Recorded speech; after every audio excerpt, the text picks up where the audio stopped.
Hello, welcome to another podcast. I am your host, LB. Joining me as always is CT. Hi there. We are taking a break from Space Brothers tonight. What are you talking about? We're doing the next 25 episodes of Space Brothers right now.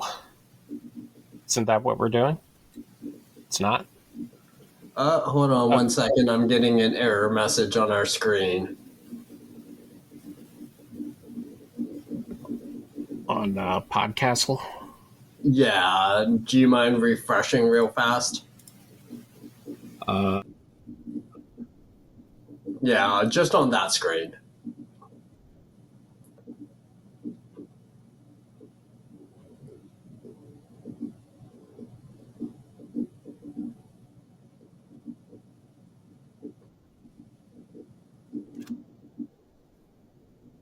How are you? Yep, okay, we should be good. Okay. Whatever. Cool. Okay, sorry about that. But, alright, so, like I said, we are going to take a break from Space Brothers tonight in order to do one of our weird one-off little specials.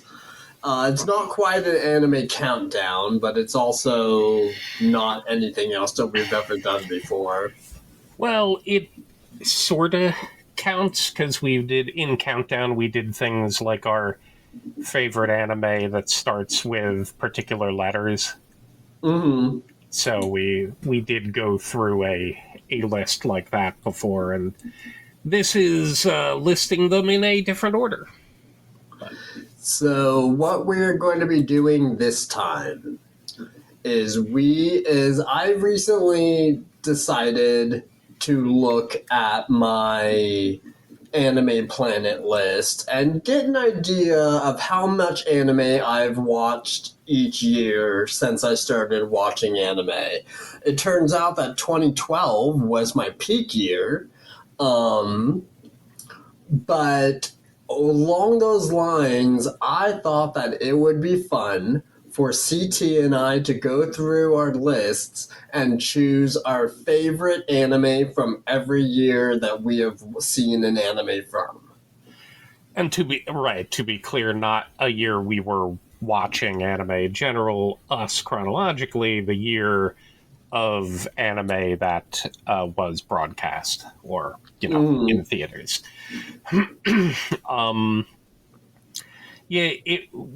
We kept spiraling upwards. You basically wanted to make a list. You challenged people to come up with their own. I came up with my own. Then we said, okay, well, maybe let's do our favorites from each year. Then I suggested we highlight certain years in which we think we might match. And then you said we should also each guess what the other person is going to put for their selection for the year. Yep. And I have my guesses down. Kept spiraling. Now, we didn't really talk about the method of how we were going to do it either. I presume in the beginning, because both of us at the beginnings of our lists have very few anythings, so we can sort of handle them in kind of mass quantity. But then when we get into the meatier bits, I presume we both chat about what our guesses for the other are going to be and why. And then we each say what ours actually is and maybe what it was competing with.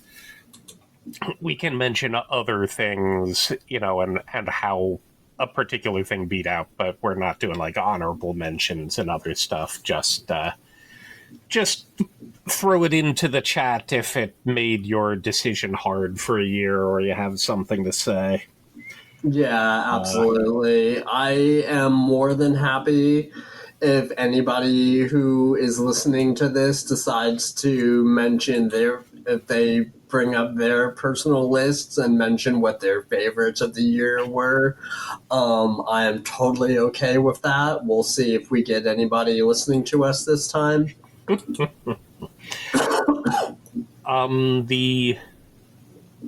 guess the other thing. Like, one of the things that I discovered while I was building my list, I just went through on Anime Planet because it had better and easier filtering, and I Mhm. would put it up with a specific year, and then I would just count the number of things that were there. I only used completed stuff. So if I didn't complete a particular OVA series or TV, oh wait, no, I didn't. This is everything. The completed stuff is gonna come later when we start doing like OP favorites and things like that. So this, because of course I did watch something from 1966, but so by default it is my favorite. But anything kind of from the 60s and early to mid 70s, if I was watching anything, was kind of garbage. Very few exceptions, and I was watching out of curiosity mainly. And I would be surprised if you knew anything other than, say, you could guess out, I think, 70 and 73, but almost anything else, if you had any idea, I would be shocked. But one of the things that frustrated me, and I was not going to go through my list and build it again, is when I was doing the numbers, I noticed that if you put a date range and had a series that crossed from one year to another or was in multiple years, it didn't list it in there. It was like your dates had to include the entirety of it for it to show up in your list. I'm like, oh god, I had to go through things. I'm like, well, what things never showed up when I'm looking at them and I'm not considering for my favorites. So sites have to get your crap together and make sure that you know when any series has things broadcasting during a year to include it, rather than it just feels like it's a database quirk. So bothersome, and it probably means I'm a bit inaccurate here and there too. But hey, as with my usual, I have a few favorites that aren't budgeable, and then everything else is kind of loosey goosey. So if anyone ever asks me to do a top 10, it turns into a mess because I'm like, oh, these things. They're like, oh, well, these things inserted because of recency bias, and then these things I eliminated because I didn't want recency bias. It's a mess because we have so many years. I'm not considering, or I'm not being too strict, too rigid, too giving a crap about it. It's just here for fun. Yeah. And you mentioned that you only went as far back as like 1989, right? No, you had my list of all of the years in which I gave things.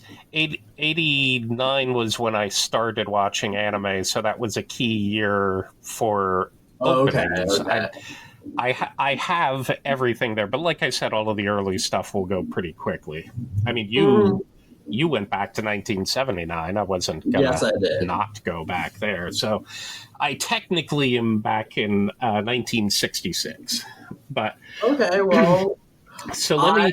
I only guessed. I got misunderstood you, so I only made guesses for you starting in 1989. That is weird because even in the OPs, I said I would have to go back to at least 89, but I mentioned 84. Now, we're going to have to stop right now. You're going to have to sit there for the next 20 minutes and make guesses. Okay, that was odd. I don't know how that happened, but either way, because I have a lot of fun stuff in the 80s. What are you doing? Why would you think I would? But I do have your list open right now, so I can still make guesses. Okay. Just off the top of my head. That's fine. I have your scores covered up, so I can't see what they are. Okay. Yes, so that becomes part of it. For myself, my guesses for you are a challenge mode, and I'll describe some of the process. But while I looked at your list of how many you watched in a particular year, so I know that your list included 2 things you watched in 1987 and 5 things in 2000. So I knew that. And I would look at anime that was playing during the year. I kind of built a system, Okay. and then I populated the points all over the board, and then I'm like, okay, where I have holes, I'll look at a list and see if I can pick things up.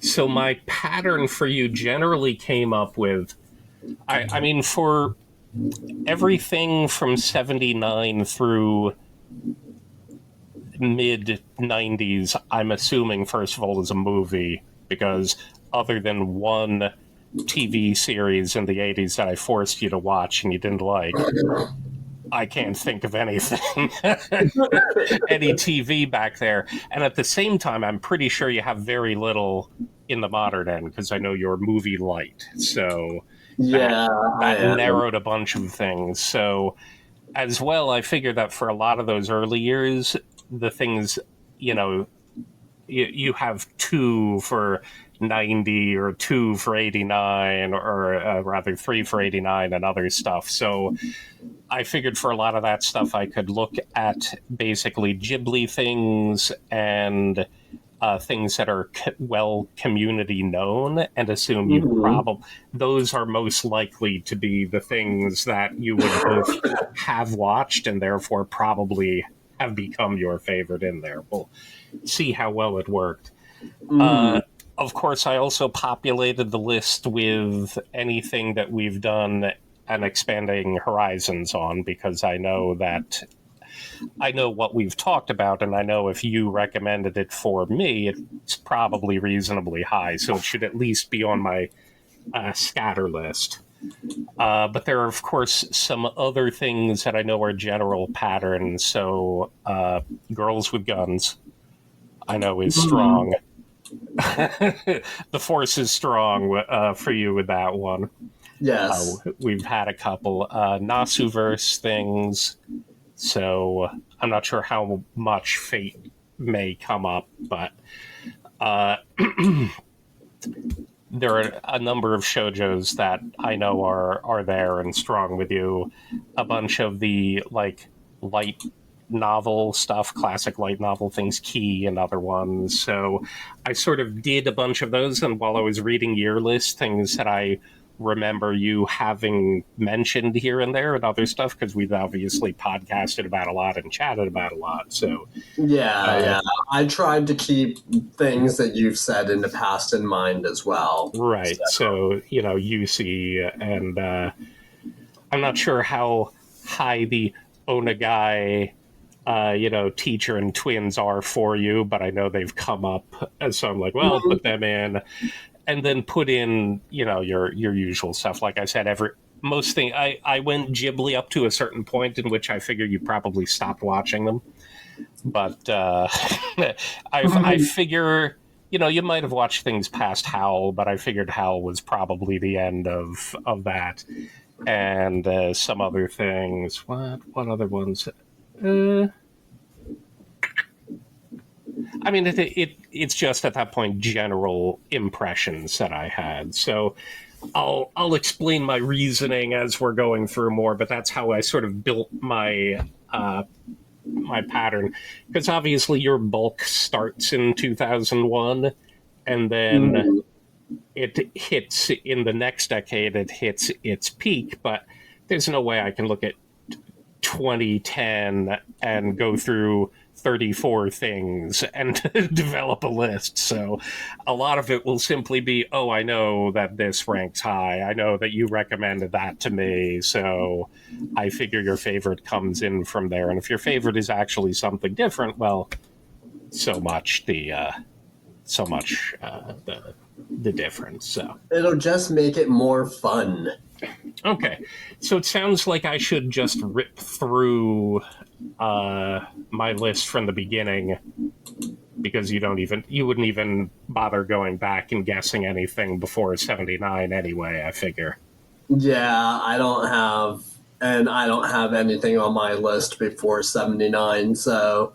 Well, I was looking. The reason I mentioned 70 and 73 is because those are Cleopatra and Belladonna of Sadness. And I thought if you had anything there, it would be those, pursuing those Yeah, I have not particular. watched those yet, but I want to. Belladonna of Sadness in particular, I really want to see. Right. Now, I've apparently watched two things in 73, one of which was Belladonna of Sadness. I don't even know what the other one was, but, you know, it didn't matter. So a bunch of the things are kind of meme related. In 1966, I watched Ganbare Marine Kid, a couple episodes of that. And that's because I got at an art auction at an Otakon a few years ago a statue, you know, someone made or maybe 3D printed, I forget what, a giant thing of Marine Kid. I got it mostly, I put down like a $10 bid, and I'm like, well, if it rides, it rides. And it was largely to get the case because it had a wooden and plastic case. I'm like, well, I can pull Marine Kid out, and I can put my largest scale figure in here, and maybe that would be neat. But after I won it and had it, I'm like, well, this looks like it's horrible, and let me take a look at it. And of course it is. Much of that stuff. So 68, I watched, like a few episodes of Cyborg '09. That's just, situational stuff. 72, I watched Panda Go Panda. And just ridiculous kitty panda things. The reason I watched it was because finally they capped the line for Liz and the Bluebird at Anime Expo 18 when I was out there. And I'm like, well, I can't get there. What's playing in the video room right next door to where I just got denied? And it was that. That was starting. And I'm like, okay, then I will watch Panda Go Panda. It's bad. 74, I watched a few episodes of Chargeman Ken, which is possibly the worst show of all time. It's very much a discotheque meme. 75, Tekkamon the Space Knight. 77, a bit of Attack on Tomorrow. Classic shoujo, volleyball, and tennis 70s stuff is in there. But yeah. Then we start hitting the era in which we actually probably watched some meaningful things. I'm pretty sure 79 is obvious. You had, what did you have? You had, I have two in 79. 1979. I am assuming it's Castle of Cagliostro and something else, but whatever it is, it's not better than Castle of Cagliostro. So that is my guess for your 79. Actually, you know what? The reason, and I'm going to explain why I did this. Oh no! What happened?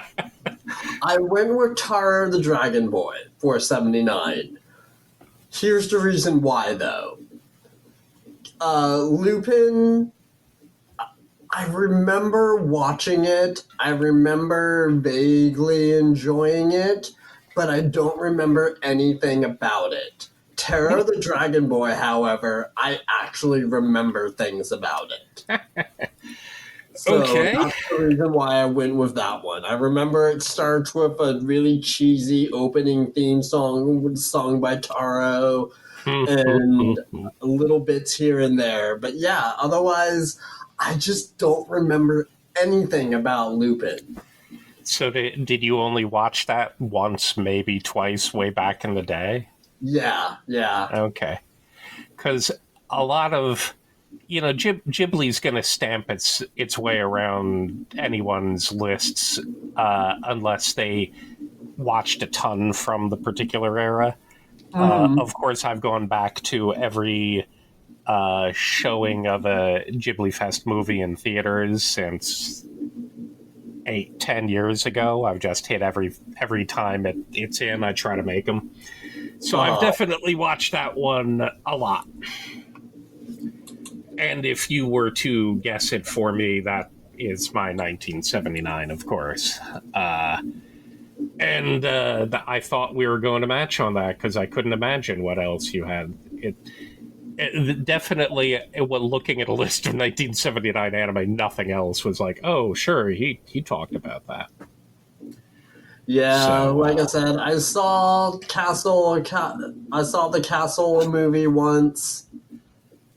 Don't remember anything about it, so I couldn't, in good conscience, say that it was my favorite from that year. yeah.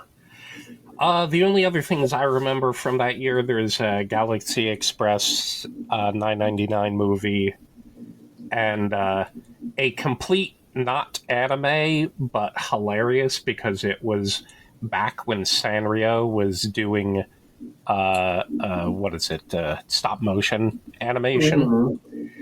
A utterly bonkers thing called Nutcracker Fantasy.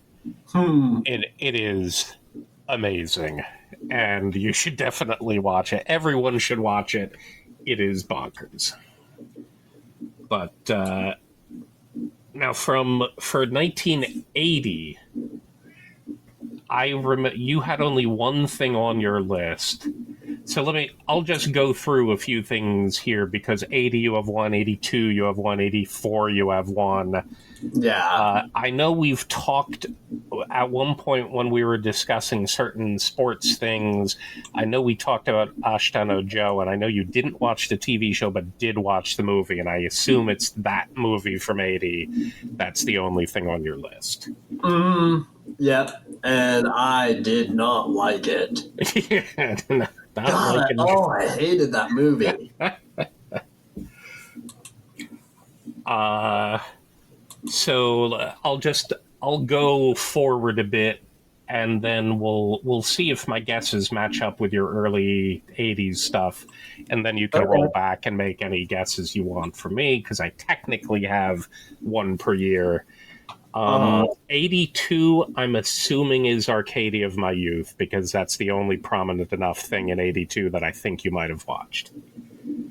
Looking at my list, that was the only thing I watched in '82. From '82, I And should say. don't you have a list of your favorites? And same thing with 84. I assume it's Nazca and the Valley of the Wind. Yep, those are the only ones I watched from those years. 85, you had two. One of the 85 things is Vampire Hunter D, so I'm assuming it's probably D. I don't know what else you might have watched from 85. From '85, there was Vampire Hunter D, which was my choice, because the only other choice that I had from that year was Fight Ixer 1. Okay. That's And there was that's no one else quality, who but used it's not. Ixer. It is not D beat crushing quality. No, it is really not. I know in 85 I had about 16 things, so we're right in the middle of OVAs picking up, so I did have a bunch of stuff in there. But let me continue going down your list a little bit. I think I'll just go through the 80s and you can confirm, and then you can guess as much of the 80s as you want from me. Okay. So you had four things in 86. Yep. I couldn't think of any of them, but I had my Ghibli right in as Laputa, so I assume Yeah, it's Laputa. that would be correct. I loved Laputa. 87 was where Orange Road starts, so technically that could be 87 or 88. But I looked at 88, and I'm pretty sure that the two Ghibli flicks from there would be on your list. So I assume your 88 is Grave of the Fireflies and Totoro, and I was hemming and hawing over which one to give the... I mean, we were talking favorites, though, so I'm going to flip it and assume that you would favorite Totoro over Grave of the Fireflies, though you might think Grave of the Fireflies is a quote-unquote better movie. I have actually never watched Totoro start to finish. Oh, wow. They were a doubleheader. Yeah. That's the weirdest doubleheader ever, by the way. If anyone looks it up, imagine going to watch Totoro and ending your night with Grave of the Fireflies. I don't even remember which way they went, but I presume Totoro was first. Lol. Oh, okay. So what? Well, we'll get to 88 in a second. Let me clean out. So Okay. Orange Road would be. Well, it might be your 88 then in that case, because it does qualify for both, but I don't know if you were writing them in for both. I'm guessing Orange Road wasn't even on the list if you were sorting the way I was, in the same way that No, anything that was KOR did not make my list anywhere. right. But what I mean is when you say 1987 you watch two things and 1988 you watch two things, Orange Road was in there as something you watched in both of those years, but I'm betting they didn't get counted by your Anime Planet thing. And because it would be off your mind anyway, you wouldn't think to add them to it and make it so, oh, right, I watched three things that broadcast in 87 and 88. At any rate, I can't think of anything else in 87 that you might have other than the original Bubblegum Crisis, so that would be my guess for 87. 88, then Grave of the Fireflies. 89 is where Kiki's lives, so I figured that, that would be my only guess. So, how did your late 80s pan out? Okay, so late 80s, we've already identified Vampire Hunter D for 85.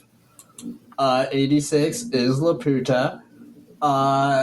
87, it's not my favorite from the franchise, but I did go with Bubblegum Crisis. Okay. 88.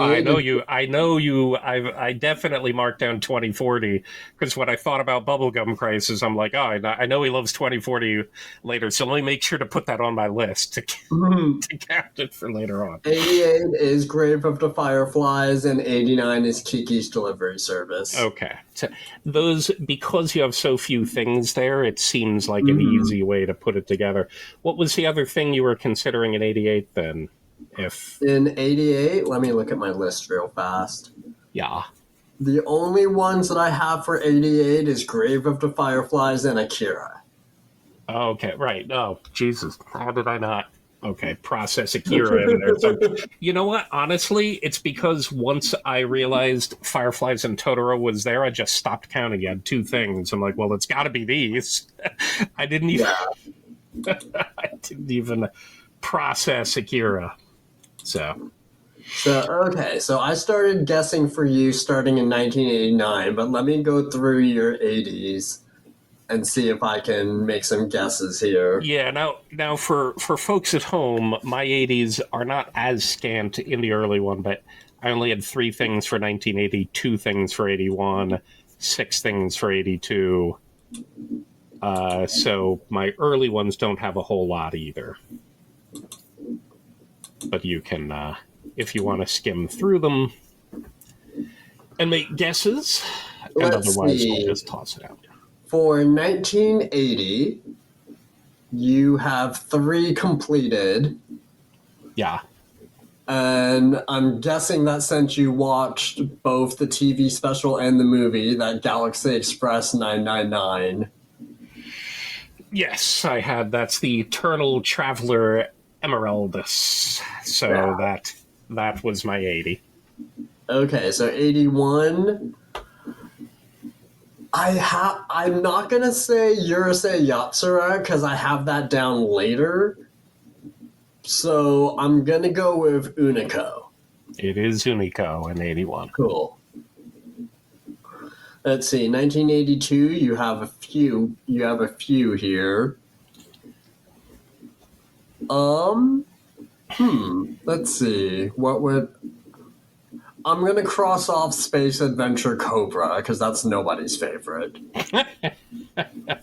You'd be surprised, I think. But I am gonna go with Arcadia of My Youth for 1982. 82 is a pretty obvious answer in Arcadia of My Youth, so I figured Yeah. we would match for that year. Let's see, 83. Huh. Let's see, 83. Oh, God, I don't even know a lot of these, but I'm thinking I am going to go with Dallas.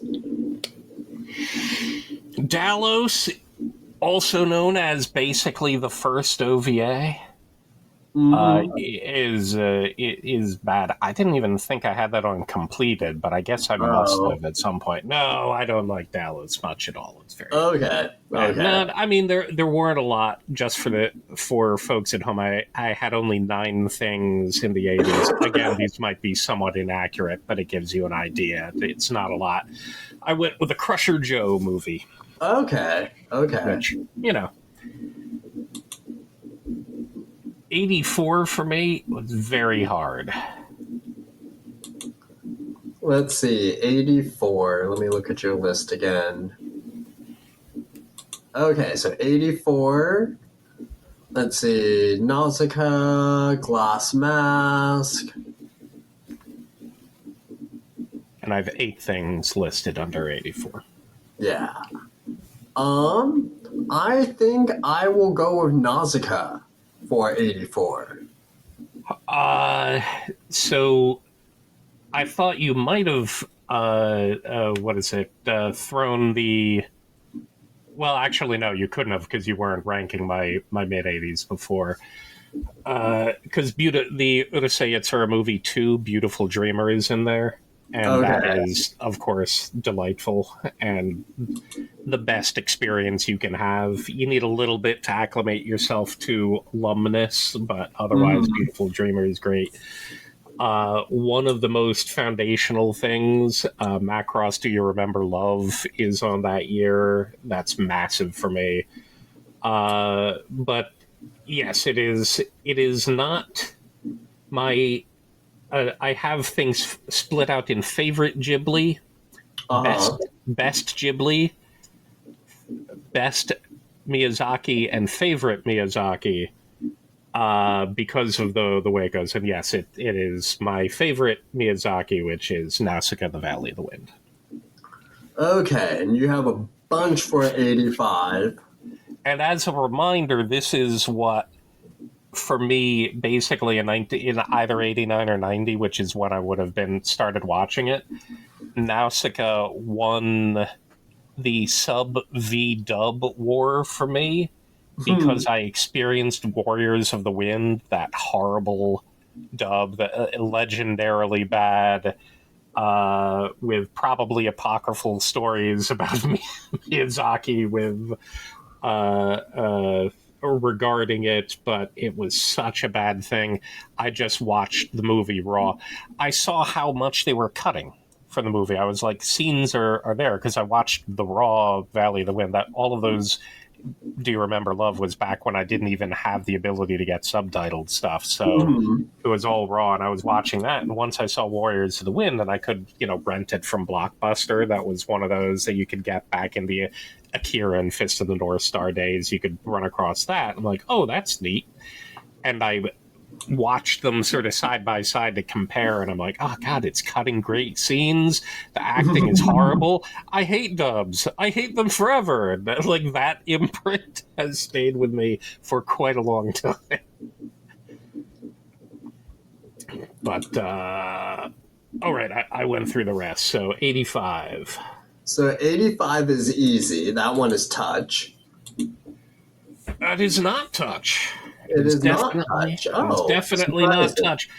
I do, of course, love Mitsuru Adachi, and he's come up a lot. But if you're going to go Mhm. with baseball stuff, it's going to be Cross Game, and it's going to be H2 before Touch. I'm a bit annoyed that they sequeled off of Touch. I know it's sort of legendary out there. Also, Adachi means a lot more for me in the manga space. I watched it because I had access to it, and it was a classic. But no, Megazone 23 is another one of those that's very Okay. formative for me. That's not my choice. Vampire Hunter D, also very formative, but my favorite from that year is a little thing called Angel's Egg. I'm Okay. not I wasn't sure if expecting you've that. I'm not sure if you've watched that one, but I have not. I've heard about it, but I have not sat down and watched it. it's definitely one of those things for a lot of people. It's again weird, and I like weird. It's a Mamoru Oshii thing, so it's one of those that anyone who's an Oshii fan will follow in. Same thing with Beautiful Dreamer, of course. So, and later things Ghost in the Shell, obviously. Yeah. So, but yeah, it's not even terribly long. It's just over an hour, or like 70 minutes or whatever it is. It's definitely a ride. And that is where I'd ridden to.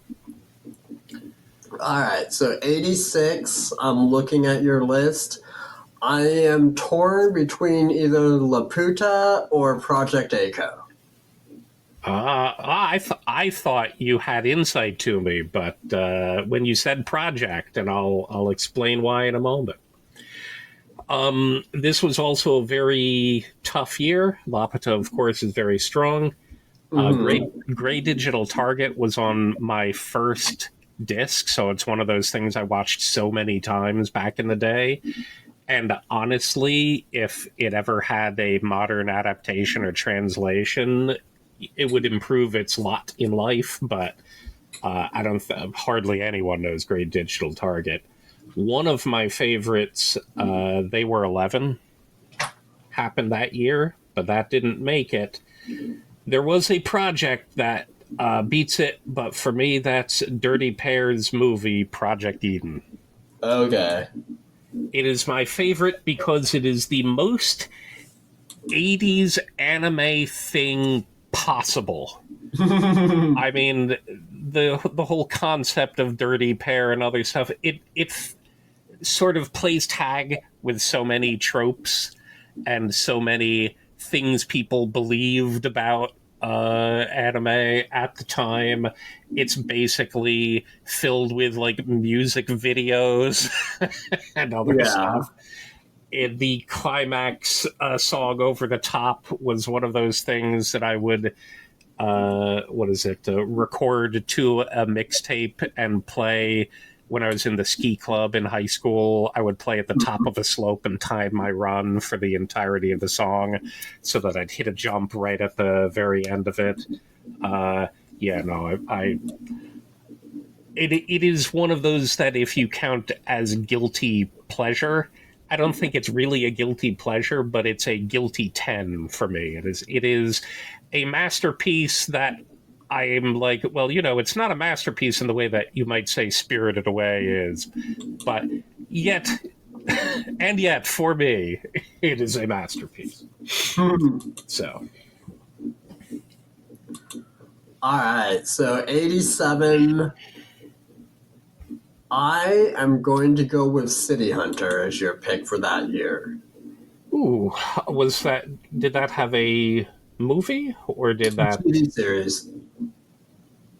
Okay, the TV series. City Hunter is not my favorite. It wasn't on my list of things either. Okay. I didn't... Okay, I must have finished at least series 1 then. It's one of those that, we'd kind of watch together during the time. I may even have fake completed that. Well, no, I definitely watched some of it, so this can be some of it. Some things I fake complete on Mal so that it shows up in Anime Music Quiz. Got it. But either way, I don't go out of my way for it. I'll grab stuff like that. But so it was not City Hunter. You know what? I'm still looking at 87 and 88 because, and I'm going to guess what what you might, because Orange Road is in there. It's in 87 and Yeah, 88. I wasn't sure if you went with Orange Road in 87 or 88. Now, Maddox 01 is a 1987 thing that's very formative for me. It was the first thing I ever watched subtitled. So, Mhm. and it was before subtitles were common. I sort of had one subtitled thing among my tapes, and so it was interesting to start adapting to it at that point. There were a bunch of Rumic World things that happened in the day, and I really liked Laughing Target, and that was 87. Mhm. But Royal Space Force is a 1987 one, so that's for anyone who's sort of a Space Brothers or Planetus fan. Wings of Onimise is looms large, so I gave that 87, and in the end, even though Grave of the Fireflies, there's a part in it that annoys me, which detracts from it, so it knocks it down for my favorite. Even though Totoro's there, even though I really like Demon City Shinjuku, I feel I owe it to Ayukawa to give her a spot. So Okay. I would give Orange Road a favorite for 88. Okay. And then 89, let me look at your list again. Let's see, what do we got for 89? 89, I guessed either Kiki or Five Star Stories.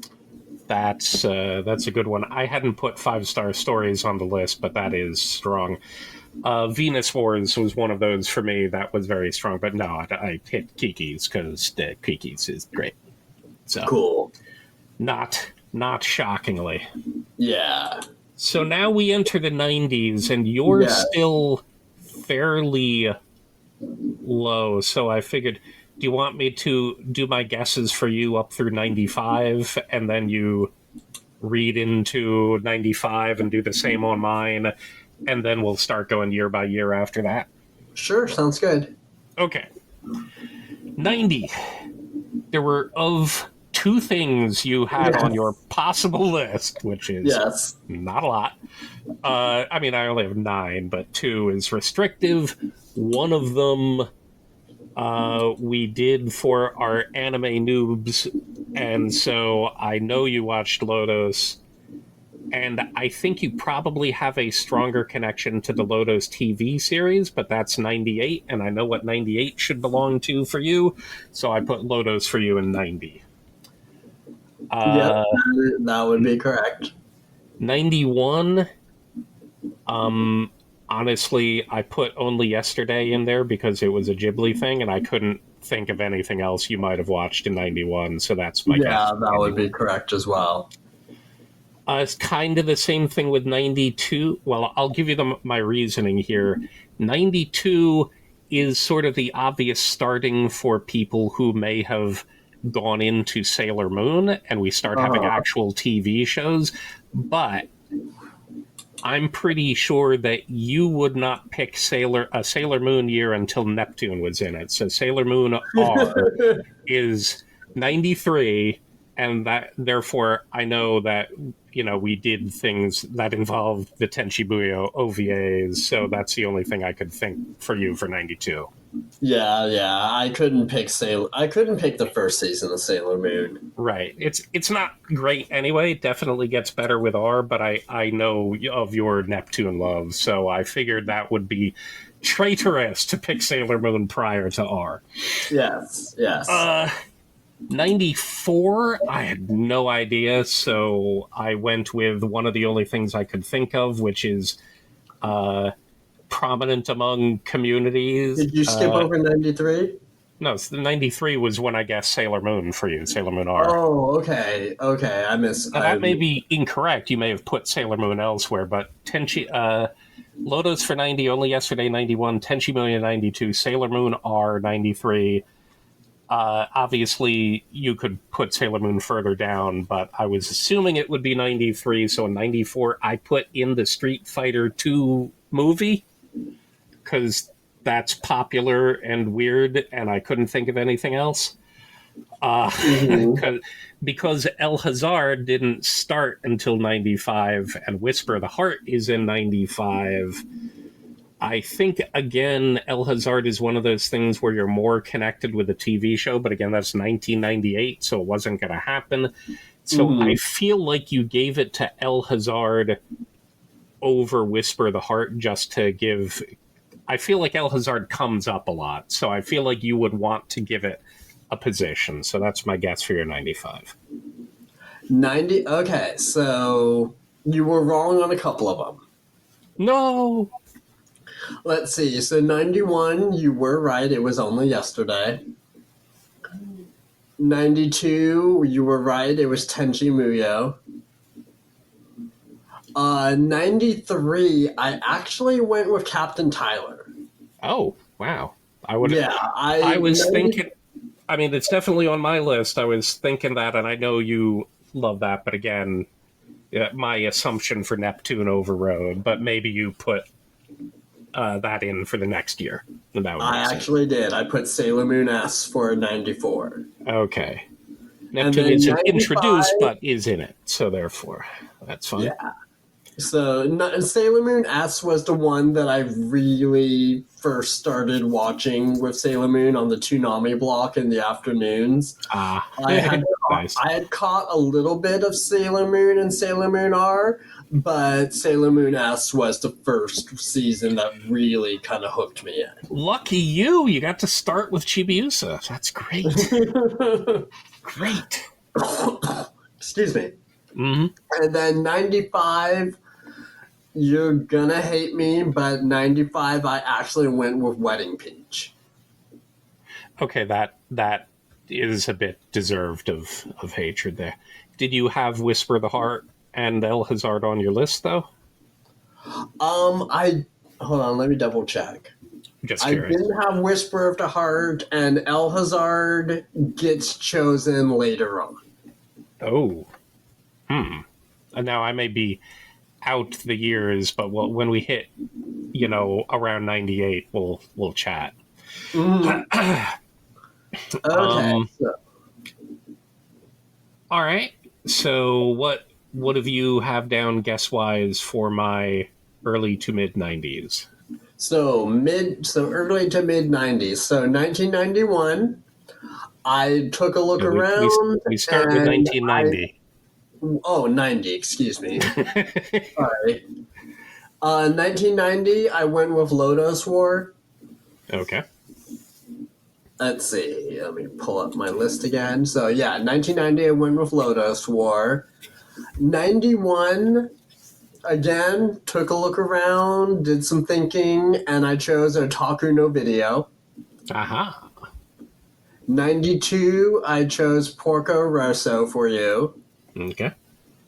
93, I'm probably wrong on this one, but I went with Battle Angel Alita. Cool. 94, I went with Macross Plus. And then 95, it was either Tenchi Universe or Slayers. Interesting.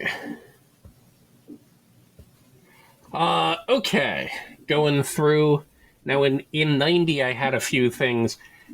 The turn of these years have a couple things in there that have any number of year choices. Mhm. So, Ranma obviously is in that area, but Lotus, obviously. A part of me wanted to give it to Wind Amnesia. Ranma, if we were talking about manga, would be solidly in a favorite, but not in anime form, especially not in the way that they kind of butchered the beginning of it. There is an anime called Transformers Zone in 1990. It is one of the worst things ever, so I just wanted to mention that. But in the end, I will give that to Lotus. Okay. Again, it's one of those very formative things, and Mhm. Deedlit, Deedlit. Oh, yeah. What else do you have to say? I I liked inserting Rumic World stuff. So 91, Mermaid Forest was very good, but I could put this in any number of years, but I placed Yawara in 91. Okay. A fashionable. That's fair. I have definitely mentioned Yawara a number Yes, of you times. have. You have. I hope, beyond hope, that Discotheque can rescue that, but Animego had the license, but only up to episode 40, and it didn't sell well enough for them to go further. So that made me sad. 1993. The Pat Labor second movie is in 93, and that is one of those things that looms large. The Sailor Moon R movie is in 93, and that's definitely my favorite of those movies, and has one of my favorite songs out of Sailor Moon. The whole soundtrack is great, but in the end, I mentioned my favorite Miyazaki, so this goes to my favorite Ghibli, which is Umi ga Kikoeru, which at the time I went by I Can Hear the Sea, but everyone else now knows it as Ocean Waves. And honestly, for most people, it is, bottom 3 for any Ghibli list. They're going to stick it down there. However, so I feel like I need to defend this one at least a little. Okay. It is one of those that I would have watched at exactly the right time. I was in high school. It was the first anime that did not have your Mukoku Seki'd up crazy hair colors, spiky, crazy hair, other stuff. People looked like people, or, looked like Asian people. They look Japanese instead of, everything else we're used to, your Sailor Mooning and your Dragon Balling and everything else. There were no superpowers, no psychic powers. Even Orange Road was like, well, it had a romance focus, but the ESP had to be all over the place. It needed a hook. This didn't have anything. It was utterly normie. There was no fisticuffs all over the place. So it was an utterly normal thing, and it just happened to be, a short high school romance kind of thing. So, but I was exactly the right age and gender, and it was my first experience with anything that was utterly normal. It didn't have to be an anime by any stretch. I really liked the soundtrack.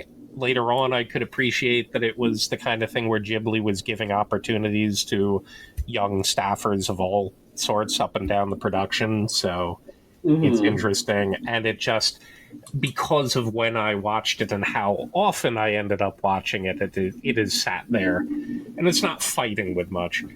If I was to go with a better anime, I'd pick Pat Labor 2. But as far as a favorite goes, it goes to Umi ga Kikoeru. Okay. Now in 94, I feel like I didn't go back. I just placed something because I was going through and didn't fill out my list much. How many did I have in 94? Not a huge amount, 13. So my list had the Street Fighter 2 movie, which was why I couldn't think of anything else to throw on it for you. But what did you guess? In 94, Macross Plus. Yeah, I'm going to let Macross Plus override that. I feel like I didn't see it when I was reviewing the year, and that's why it didn't put in there, because Macross Plus is definitely great. I think it probably means that it was like 94, 95, so therefore it didn't show in either year, and therefore it didn't make me see it, and I didn't do a lot of review. But I will allow your guess to override my actual listing. Okay, cool. 95 of the things, I also threw Street Fighter 2 V that was one of those. A lot of these years and some of these shows were also when I was starting to really share the watching with my friends. Uh-huh. And 2V was one of those things. It's why things like Flame of Recca sit in my consciousness more than they should otherwise, and that's because we would go to Chinatown, we'd buy tapes, we'd come back, we'd have a bunch of stuff. But the Street Fighter movie, and especially the like the opening, looms large in my psyche. It's certainly not going to win out, but I feel like I have to mention it. And the hilarious amount of repeat footage that they would put in that thing. To my knowledge, the biggest offender of next episode and previously on, and after Ryu learns how to Hadoken and Ken learns how to Shoryuken, they show those scenes where they do it the first time because it's like the only amount of Sakuga they have. Uh-huh. Over and over again, like 2.5 minutes of previously on before they would do the opening. And I'm like, how much time are you wasting? Oh my god. At any rate, of the two contenders, Memories is in there, which is very good anthology, like 5-star stories. But I'll give it to Whisper the Heart because that's a very good movie. Awesome. That works for me. I will also mention 95 was the first year that I had an honorable mention that I was fighting back and forth on which one I was going to choose. Mm-hmm. My honorable mention for 95 is a little OVA series called My Dear Marie. Oh. I'm not even sure I've heard that one. Yeah, I'm not shocked. It got licensed by ADV Films for like 6 months. Nobody watched it, and then it just quietly went away. Gotcha. It's a really cute little OVA, though. I really liked it. But yeah, in the end, I had to go with Wedding Peach for that year. Oh my god, Wedding Peach. Sorry. Okay.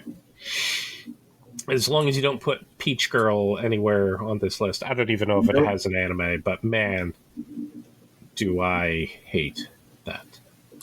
I remember watching Peach Girl for an episode of Expanding Horizons before you became my co-host. Right.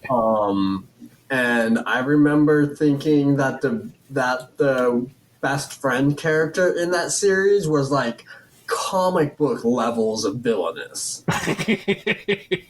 I've only read the manga for it because it's in one of the things. I think it's in Azuki. Mm-hmm. It's probably in more than one of them, but it made a thing. I'm like, well, I guess, there are a bunch of classic things like Mars and Peach Girl that I felt obliged to start reading. I'm like, oh, God, this is so bad. Stop! And I stopped it. Unlike Ray, I do not put myself through constant torture, but it is very bad. Okay, I guess we have to go year by year now. Even though you still don't have a lot going on, like 96, you had 6 things. I couldn't think of anything, so I just threw Fushigi Yugi out there as a blind guess.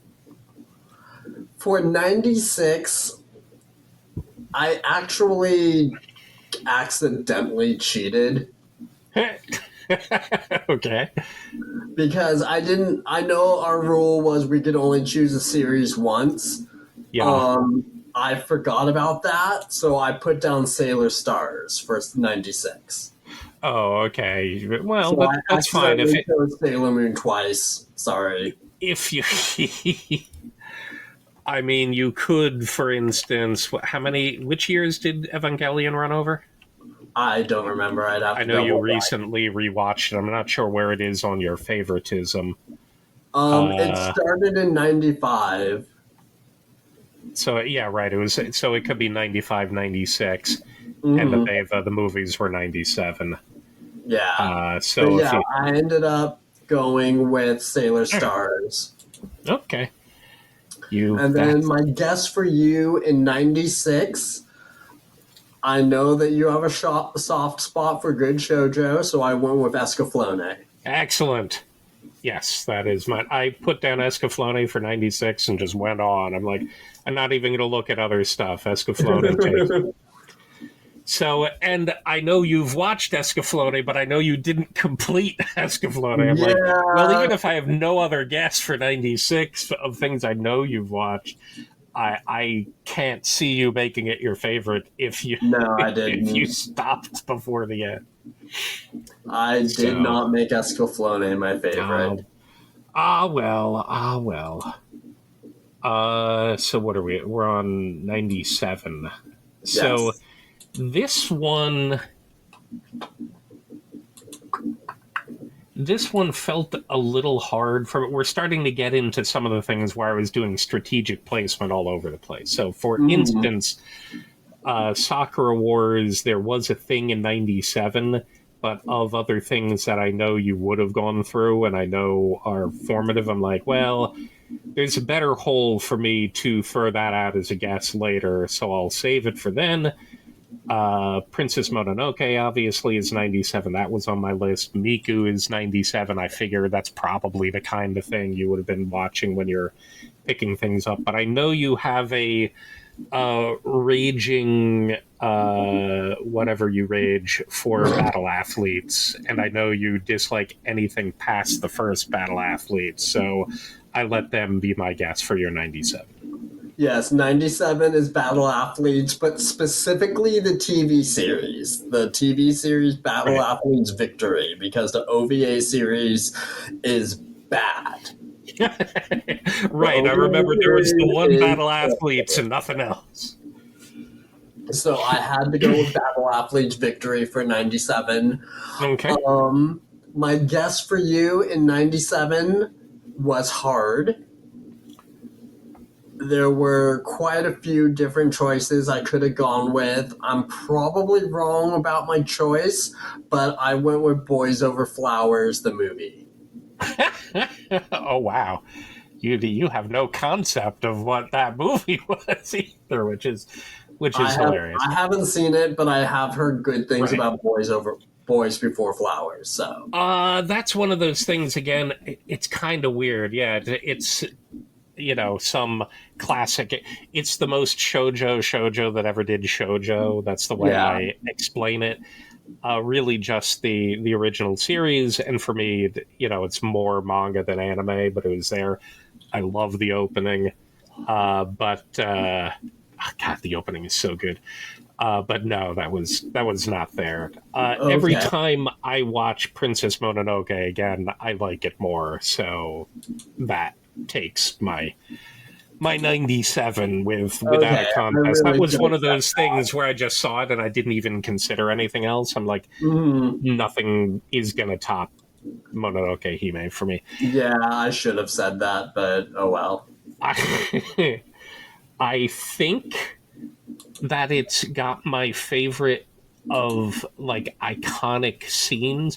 You know how sometimes you get when you're watching something the frisson of watching a key like a key frame, if you will, in this case, because we're Mhm. talking about animation, but a key scene that just you've known it from the impact it leaves on you emotionally, or the number of times it gets referenced out there. I think Princess Mononoke, out of all of the Ghibli films, and all of them have their moments for me.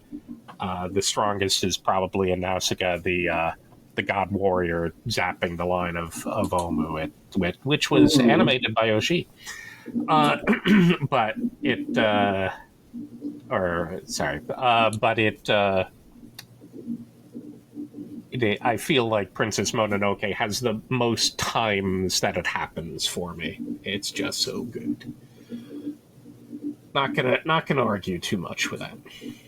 Okay, yeah, like I said, I should have said Mononoke, but I didn't. Yep. So I didn't consider. So now I'm a little confused. We're on 98 now. Yeah. And 98 has so many things that are possible. 98, for a lot of people is the year with Cowboy Bebop. It's the year with Outlaw Star. Trigun is in there. Those are the kinds of things that I feel like a lot of people do. But for me, I was punting things like the El Hazard TV series, the Lotos TV series. But I know Princess Nine is only a 1998. That was literally the first thing that you Expanding Horizon to be. So that's the only thing I considered for you for 98. But from a comment before, I don't think El Hazard has a TV show, has TV other than in 98. So I may be wrong with that. But Princess Nine was definitely my guess for 98 for you. Yeah, Princess Nine is my 98 pick. El Hazard Alternative World is my honorable mention. Right. I misspoke earlier when I said that I had chosen El Hazard later on. My bad. Okay, it's on your list. That freaked me out. I'm like, oh my god, did something happen? Princess Nine was my 98 pick, and Okay. there was no getting around that.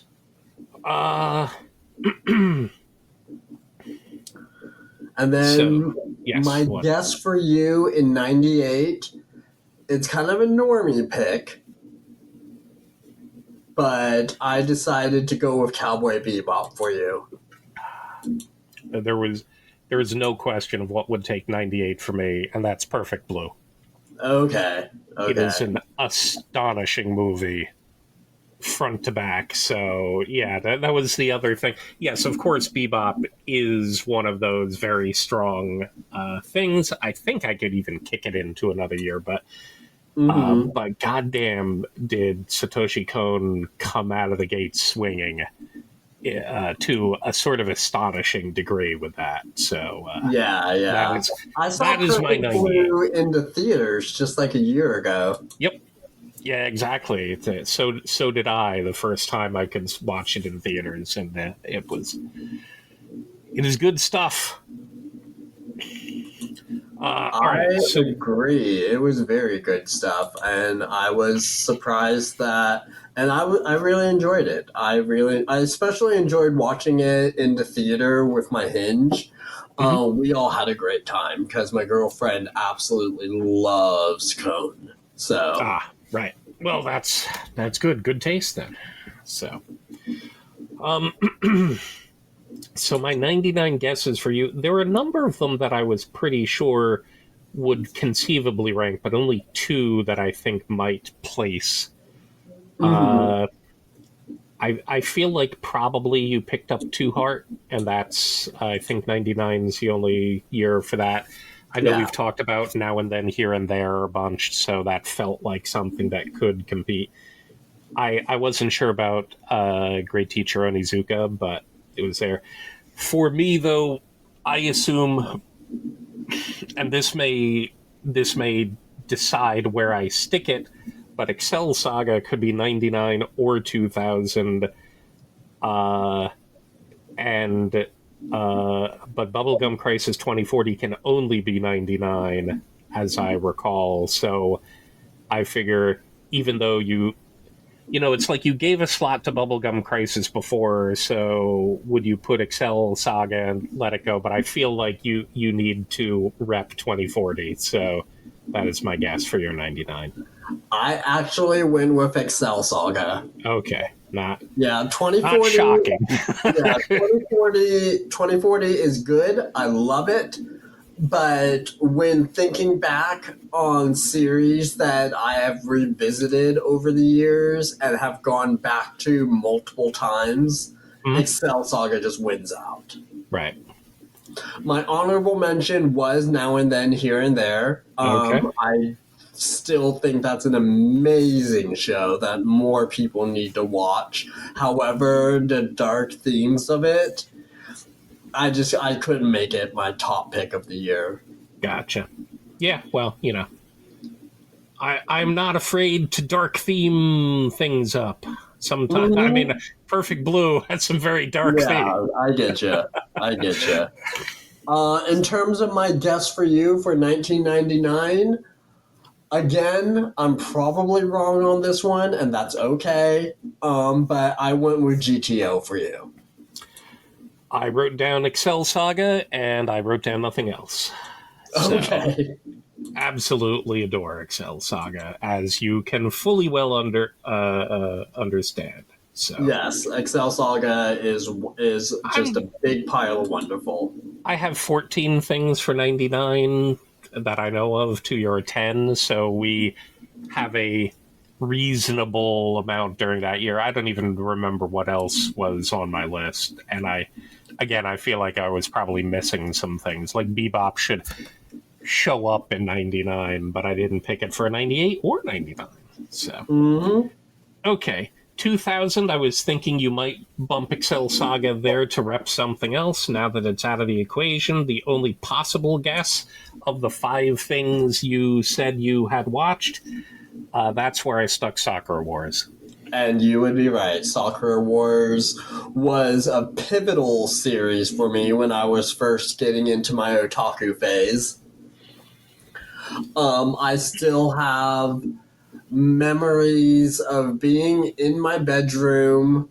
I'm certain I annoyed every member of my family at the time, but I would put my little DVD in, I would hit play, and I would just mangle the opening theme song.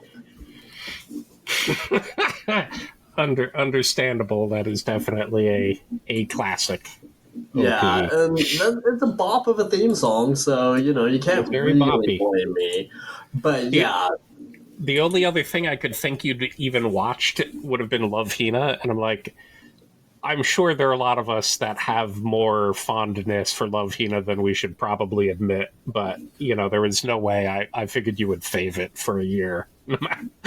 even Love Hina, even I if could not include on my completed list because I've never actually finished it. ah okay, I had gotten but most of the way through but it. these weren't completed. Now you may have been only tracking your completed, of course, at that point. Yeah, But, I only went with series that I had finished. gotcha. Okay. I didn't use that, but honestly, if you're going to have a favorite for a year, it's something that you finished anyway. Mm, The only yeah. ones that didn't count for me were the 60s and 70s, where I was picking up stray episodes of Charge Man Ken, so, Uh-huh. doesn't matter. Okay, so we're in 2001. It's starting to get complex for my guessing for you, and it's not going to get simpler.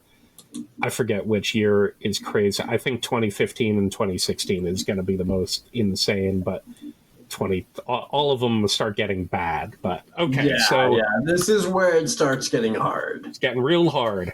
So 2001, obviously you recommended Mahoromatic to me, but that could go in 2002 or 3. Spirited Away is a ringer in any, it's the kind of thing that can ring her in any year. Fruits Basket has a stronger pull than I would think, but it can come down. The redone series I believe is better, and obviously it's the complete story. Mhm. So I figured it's much more likely you would put that in 2019, 20, or 21. So we'll catch up to there. I assume this is the first entry of your Girls with Guns, and Noir is going to be your favorite, and quite possibly because it might have been your first Kajiura exposure. I actually did not choose Noir for 2001. Okay. Well, at this point you're 20 plus, so there's likely things that I just don't know you have. Yeah, But that's fair. that's what I could think of. So, all right, what you got? For 2001, I went with Millennium Actress. Oh, good lord. Okay, that makes a lot of sense. Yeah, I went with Millennium Actress. My honorable mentions for this year were Fruits Basket and Animation Runner Kuromi. Oh, interesting. I think I've heard you but- talk about that, but it wouldn't have come to mind. Yeah, Kuromi is not a top pick of the year. It's a sentimental favorite. Fruits Basket is another sentimental favorite. I have the Dirty Pair movie in here. Sentimental favorites are perfectly fine. That's what makes Yeah. favorites. Yeah, but I couldn't choose it as top of the year, so I went with Millennium Actress. My guess Okay. for you for 2001, again, could be wrong, but I went with Comic Party. Nice. That's interesting. But no, I had two things under 2001: Millennium Actress and Spirited Away, and in the Mhm. end, I have to give it to Spirited Away. It's not what I consider as best Ghibli, but I feel like it's second best Ghibli. It's normie, but we're doing one per year here. We're allowed to be normie. My Yeah, yeah. 2001 only had 15 things, but those two sat most prominently for me. That Konipa is makes one of those sense. that I watched sort of out of obligation to one of my friends who was really into it at the time, and I'm like, oh, well, I wonder what this is about. But it didn't sit with me. Okay, so what are we on? 2002. 2002. Now, Maharomatic could be advanced forward, but there are too many things here. Oh, you know what? I must have done. Did I just do the wrong? Yeah, I did the wrong year for it. I have Millennium Actress for you, but I put it in the 2002 list. So Oh, for whatever reason, um, so Onagai Teacher is here, but I think you like twins more, and I'm not sure if any of them rank fully. I feel like probably you're considering Full Metal Panic and Azumanga Daioh, but in the end, this is one of the two possible years for Petite Princess Yusi, and I mm-hmm. think next year is unlikely, so that's where it was. Princess Tutu is also this year, or 2003, but I'm going to give it to Yusi because it's also, starting year. Yushi is has such a special place in my heart. So yeah, there was no question. I had to go with Yushi this year. I have revisited that series at least a dozen times, if not more, over the last 20 years. So yeah, definitely that was my pick. Honorable mention goes to Princess Tutu, which is Okay. another great show, Yes, but it is. it's not my favorite of the year. In terms of shows that could have been chosen, Azumanga Daioh, that was possible. Full Metal Panic, that was possible. Police Teacher, those were all possible. The problem is that none of them have aged particularly well. Mm, that makes sense. I So I feel had like Azumanga is well, I guess the teacher. yeah, yeah, All of yeah. the teachers. Yeah, you can't really laugh at Kimura anymore. I don't know. You can laugh at him saying "wife, my waifu" for the meme, and then otherwise. Now, another thing that I think was in 2002 was canon, uh, Uh, but that's also possible in '06 and '07, so I'll consider it for down the line. But yeah, I for figured you, UC would appear in either of these years. But yeah, Yushi was an yeah, easy pick for me. okay, that was one that I didn't remember to look for, but once I was scanning the year and saw it, I'm like, oh right, and just wrote it down. So So 2002 for you again. out of You had nine plenty of options, choices from this year, but none of them were particularly great. So in the end, I wrote down a guess, and I decided to go with Razafon for you. yeah, you know what? That it's. I mean, again, it's some of these things are driven into my memory from the OPs because Hemisphere is such a great opening. Mm-hmm. But no, in this case, I went with Magical Shopping District Abenobashi. I was actually thinking of writing that one down for my pick, but then I was like, nah, no way.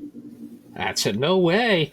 It's kind of funny. It represents a different thing as well because it's the last thing that I had watched early at Otakon before I stopped going to Otakon for a while. And when I stopped going to Otakon for a while, I also got out of the habit. You'll notice that my number here is 2002 at 9, 2003 at 2, then 8, then 7. My early to mid 2000s is where I had a hole of I was no longer watching anime for a while, and it picked up only after it became a lot easier to, pirate online. Excuse me. I do a lot of legal stuff now, but, at that point, what brought me back in were a few key things later. Excuse me. But yeah, so Abenobashi, I watched a few episodes at Otakon, so it left a stamp on me. It's just funny. And again, it's got a great opening. Megumi Hayashibara is there, so, fun time. All right, we are now on 03 for you. 03, I had 27 series that I had watched. 27 so you listed. So of things that I think,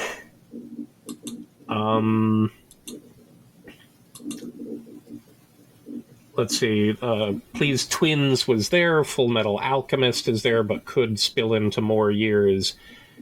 Gunslinger Girl was there, but you made me watch Chrono Crusade, and Chrono Crusade is either 03 or 04, and there are only two things that could be in 04 that I know you would rank higher, so I'm going to go with Chrono Crusade. And you would be right. Woohoo! Yeah, it is Chrono Crusade. Gunslinger Girl and Scrapped Princess were my honorable mentions for this year. Gotcha. In 2003, let's see, what did you have? Two things in 2003. Yeah, 2003. Initially, I was going to guess Chrono Crusade, but of course it's going to be Tokyo Godfathers. By a country goddamn mile. I seriously add a point to it every time I rewatch it, and I rewatch it as my Christmas movie, so it's yearly. Of the two things that I watch yearly, basically, God, Tokyo Godfathers is so good. It should become a seasonal for anyone and everyone. And it's one of those things that, obviously I already talked about Perfect Blue. Millennium Actress is very strong. Having his third outing be basically just sort of a lighthearted comedic romp. There are dark themes, but they're handled positively in the end. So it's kind of it's an inspiring movie in many ways. But yeah, there is no question. I wrote down Tokyo Godfathers. I didn't even look at what else I might have watched during that year. Doesn't matter. Tokyo Godfathers. Country. So we're now on 04.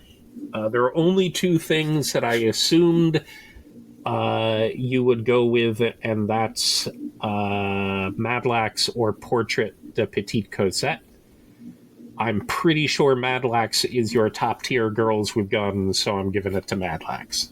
And yeah, that would be correct. Madlax is my favorite girls with guns series of all time. There is no denying that in my brain or my heart. 2004 did have some good shows though, so I can't. I threw Midori Days as a thing that you might have considered. Now I'm not sure if that's actually something you've watched and would have considered. I watched part of that. I didn't finish it. What else interesting there? For me, I was pretty sure because you'd also talked about, unless my brain is farting, but was Portrait of Cassette up there, even if it didn't? That was on my short list. Okay. What else? But my biggest honorable mention from 2004 had to go to Samurai Champloo. Oh, nice. which I admit I only watched recently, but loved it. Understandable. It is. It has got strength of quite a lot of staff, story, music. You know, it's Yeah, got there shit were going. other good shows from 2004 though that easily could have made it onto my short list. Grenadier is charming. Utakata did Madoka Magica before Madoka Magica. Mm.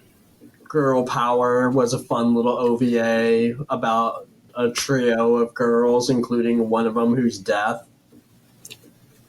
Fun, fun, fun. So yeah, so there was a lot of good stuff in 2004, Okay. but yeah, Mad Lax, easy pick.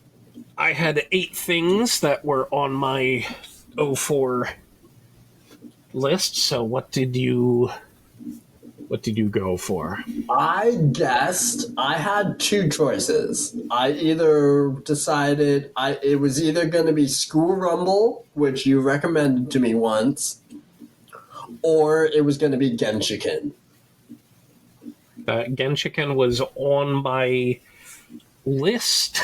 I feel Genshiken is another one of those. There are a lot of things that are like, I read the manga and reread the manga so many times, so when the anime comes up, I obviously consider it.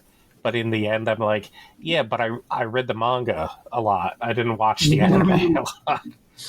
Um, I think I may give it to it. The other one I had written down during that year was Paranoia Agent, which, more Satoshi Kon. So, Yeah.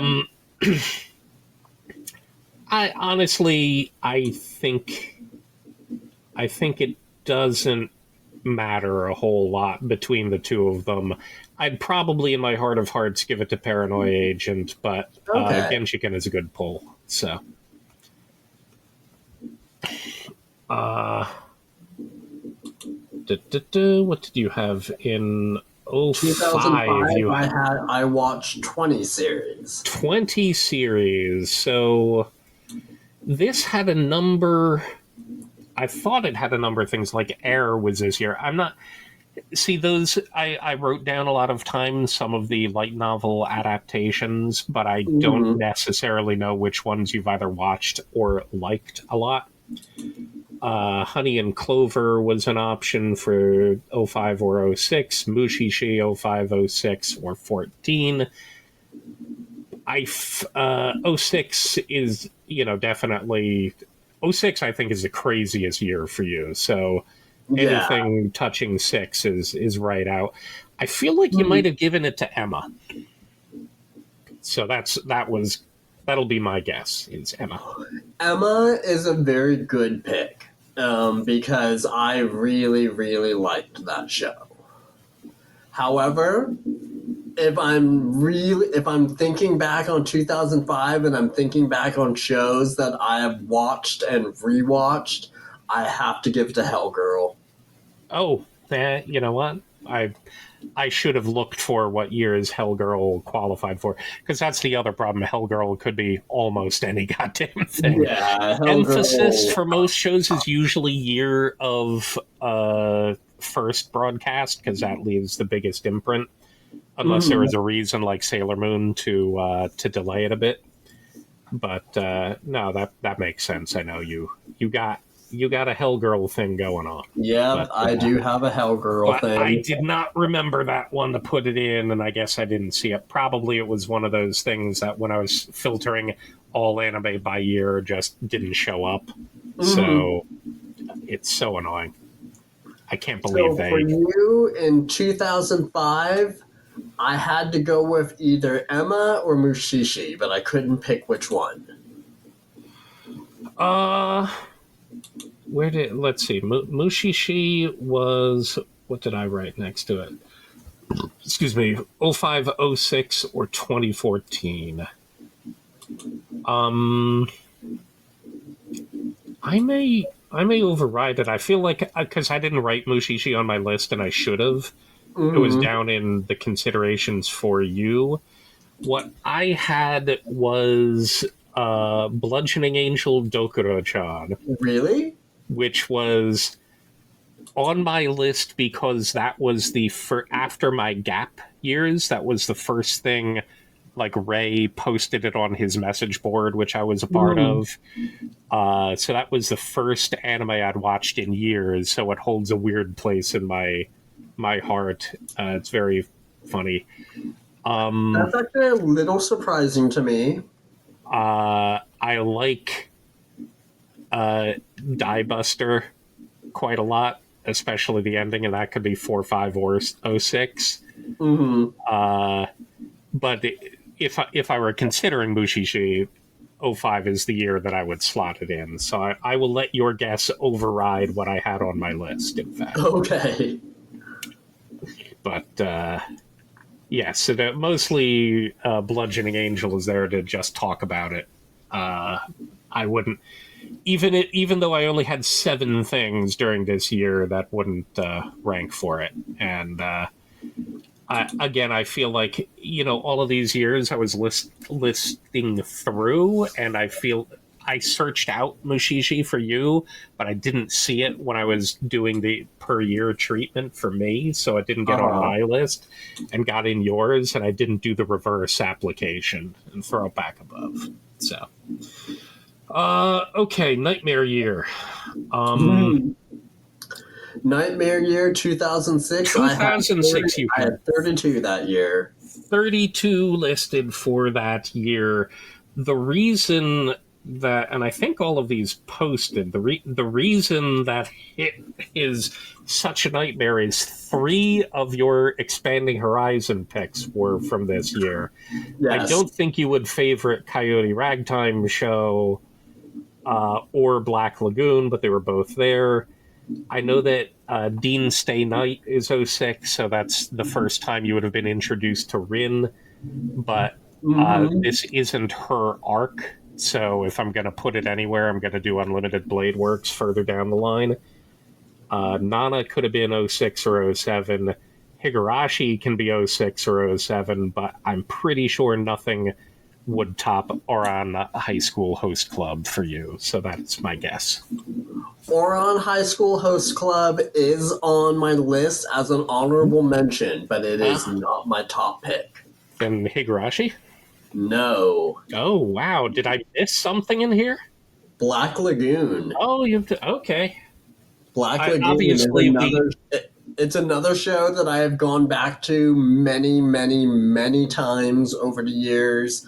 My honorable mentions did include Ouran and Bartender and Wallflower. All of these. Higurashi was another one from this year. Ouran and Higurashi actually have the exact same air date. Nice. There's your little bit of trivia. Okay. But yeah, in the end, I had to go with Black Lagoon just because I've gone back to it so many times. Gotcha. Yeah, I guess I wasn't aware of how often you go back to it. It is in some ways an ultimate girl with guns kind of thing. I feel like it's of a much different stripe than your noirs or cannons or madlax or other stuff, but okay. Obviously I knew it was in the running, but I picked wrong. I thought it was going to be Ouran. It's all good. Maybe I let community favoritism lead it because so many people love Ouran to death. So and I do love Ouran. Ouran is another show that has a very solid place in my heart, but I don't go back to it nearly as much. Gotcha. So for you, 2006 was another kind of hard one. I only had 13 this year, but yes, I can see it being challenging for you to run through it for my pick. So what did you consider? What did you ultimately go with? I had a pick down. I am not sure if my secondary pick got chosen for this year or for a later year, though. So I'm going to take a chance. I'm going to say that Haruhi Suzumiya got picked later. So for 2006, I'm going to say Tekkon Kincrete. Interesting. No, Haruhi is now. This Okay. is I knew it was going to be on your list somewhere. I just wasn't sure where. in part because the first thing. This is what brought me back. I had watched Dokuro-chan before Haruhi. These were things that Ray was dropping on his message board, and I Uh-huh. thought it was neat, and we chatted about it. But it didn't drive any fire of returning to watching a lot of anime. Uh-huh. And then I watched Haruhi Suzumiya. It was the full on, completely, the first broadcast order, which was a completely out of order Yeah. experience. So the first episode was utterly whack and befuddling, and then everything else went. And I'm like, okay, Haruhi pulled me back into a full blown otaku-ness, so there was no chance. And yes, you're right, obviously she would get a slot. In this case, the effect of the first broadcast, I could have Hmm. seen myself waiting for the movie, but in this case, I gave her due. Other strong contenders, Paprika was this year, and I like it enough. It's very imaginative, but it pales in comparison to Tokyo Godfathers and Perfect Blue. So in some ways, I'll watch it occasionally. I'll certainly watch it in the theaters if it shows up. And Hmm. The Girl Who Leapt Through Time is a great movie.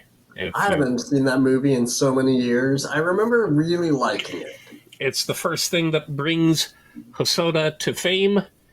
Uh, for me, at least, I think for most people. Uh, Uh, and he will make appearances. oh, I'm certain he will. So, '07. Oh seven. Let me see. I had 27 for this year. 27 is what you listed. El Cazador is one of the things that I considered, but I was pretty sure that, like Noir, it's a lower enough Girls with Guns that it doesn't override Madlax. Of the three of those that are linked, I'm pretty sure that while it's there and strong, it's not leading.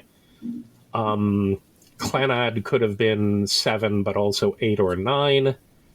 Uh, However, there's Lucky Star here, and that's it. The only other thing that I could think is maybe you pushed Higurashi to '07 because Black Lagoon took '06.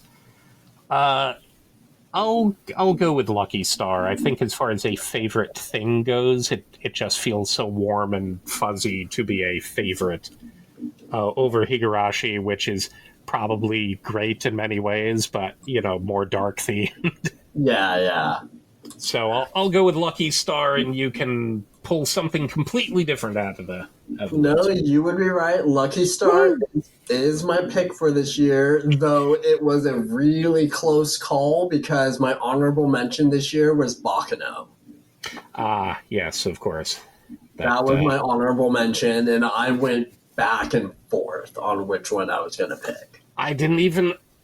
My mistake. I hadn't put Bakano on your list to contend with. I would have still picked Lucky Star over it, but I definitely would Hmm. have ranked that second at that point. So Yeah, let me see. So, yeah, so Lucky Star, it's one I go back to on a regular basis. I enjoy it greatly. It still makes me giggle like a stupid idiot. it shows up for us in the anime music quiz all the time because it's on both of Yes. our lists. It has 8,000 EDs, and they're all Yes. weird. So whenever we get a weird ED, it's like, oh, that must be Lucky Star. So we get a lot of points with it, and it's who types it out first. But For you in 2007, there weren't a lot of choices to go with, so I had to go with Lucky Star for you as well. okay, definitely there. Not what I picked. I had considered Genshiken in here as well because the second season was there. I had considered, bringing Nodame Cantabile in somewhere. There's a show I really like called Mayashimon that I've talked about, but you may not remember. No, Uh-huh. in this case, it is still, I believe, my favorite Shinkai. What introduced me to him, and Shinkai looms large in a lot of ways. So 5 centimeters per second is it's kind of a not anthology feel to it. It is Mhm. incomprehensibly beautiful in a specific new way that I was introduced there. You get a lot of things from Ghibli and other stuff where you're like, oh wow, this is very pretty. What Shinkai started doing from that point on was basically you could take a screenshot anywhere in the movie and make it your wallpaper and it would be fine. I Uh-huh. couldn't understand it, but yeah, that was very, very striking for me. So let's roll down. In 2008, you had how many options? I had 35 in 2008. Okay. Now, And 2008 is another hard year. it's definitely hard.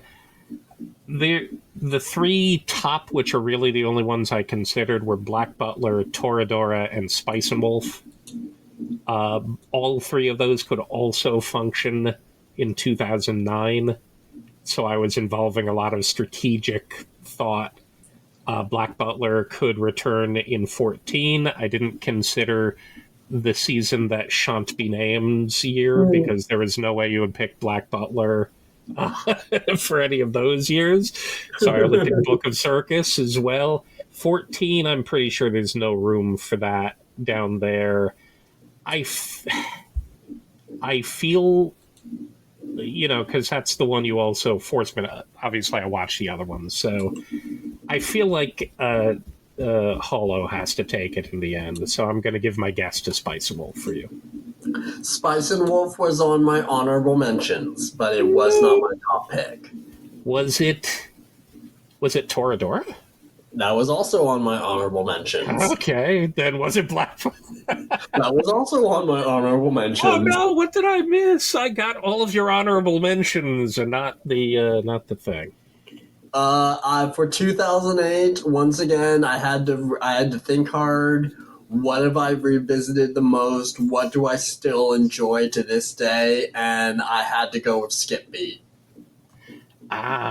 You know what? If I was watching later, I don't think I would have placed that for you above the other ones. I do know that it's a thing you've gone to. It probably, if I'd seen it, I would have put it on my list, but I didn't notice it for 2008.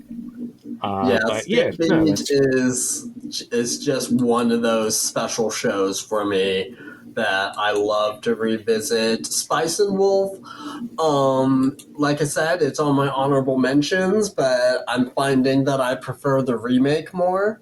Toradora, love it, but I don't go back to it often enough. And Black right, Butler, I still enjoy it, but again, I just don't go back to it often enough. right. Skip Beat is the one that I go back I to the most often. I feel like that's a good way to describe favorites. I don't tend to rewatch anything unless I'm watching with other people. Like I don't Mm-hmm. personally uh, do it. So there's actually I don't do a whole lot of rewatching in general.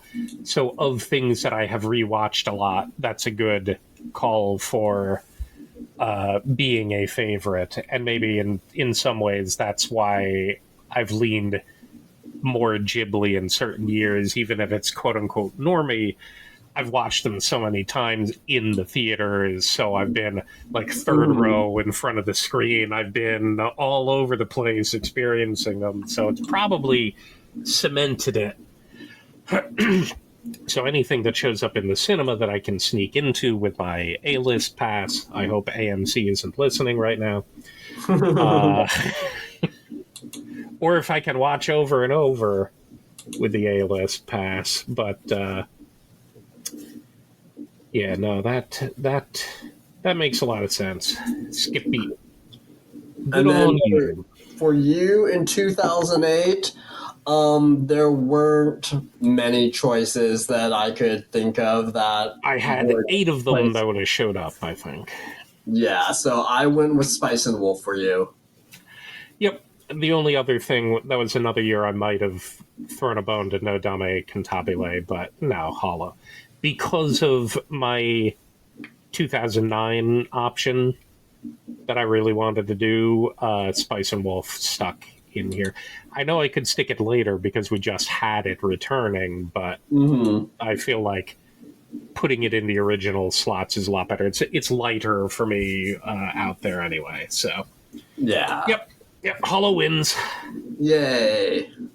I have more scale models of Hollow than any other individual character, so it's got to count for something. Oh, All right, '09. Some difficulty. yeah, There's 09. there's a How many did I have? I had 40 in 09. okay. Brotherhood is here, and I figure that's around there. I figure you probably have Kanan, but I think that's sub El Cazador and other ones as well. I feel like you probably like for you. I put down White Album and White Album 2 as considerations. I don't think you've talked about them enough for it to definitely be a favorite. There are a lot of other ones that I want to use later. The weird example here is something that can be inserted almost anywhere. 2009, 2010, 2012, 2013, 2014, 2015, 2016, 2017, 2019, or 2024. You could put something Monogatari related in. I don't recall how far you've watched. I feel like this is the year you would give to Bakemonogatari. Actually, I decided to go with Kaon. Oh, okay. Yeah. Yeah, Kaon. Monogatari. All spoiler alert, didn't make it on it. I didn't make it on my list. No, how dare you? I do enjoy Monogatari, but it's just not something I go back to on a regular basis. K-On!, however, not only did I love it back when it was first airing, but it still makes for such good background noise anime when I'm working and I just need something to listen to without actually having to pay attention to it. Gotcha. This was also the year that I guessed that you were going to put Haruhi down. Well, I assumed it would have to come here.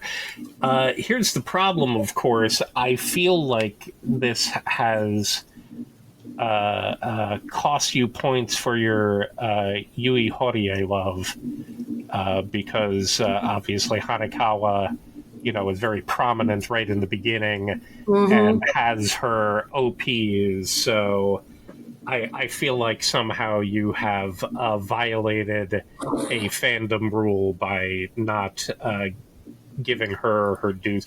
Was she in K-On! I don't feel like she was in K-On! I don't think she was.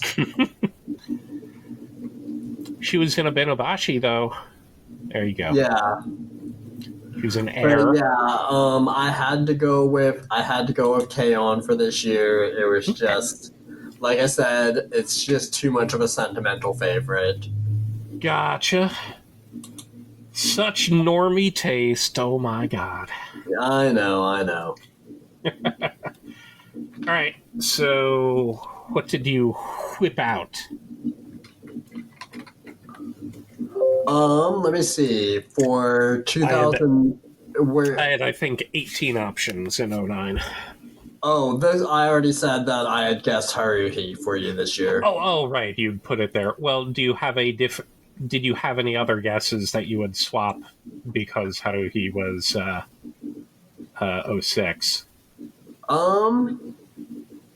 Let me see. What was in 2009 that you've watched? Okay. I know that you like good Sakuga, so I was considering putting down Redline. That's an interesting choice for it, certainly. I do enjoy Redline to a degree, but I'm an unrepentant narrativist and character driven, so yes, Mhm. Sakuga is great, but there's not a whole lot in Redline for me other than showing things off to people.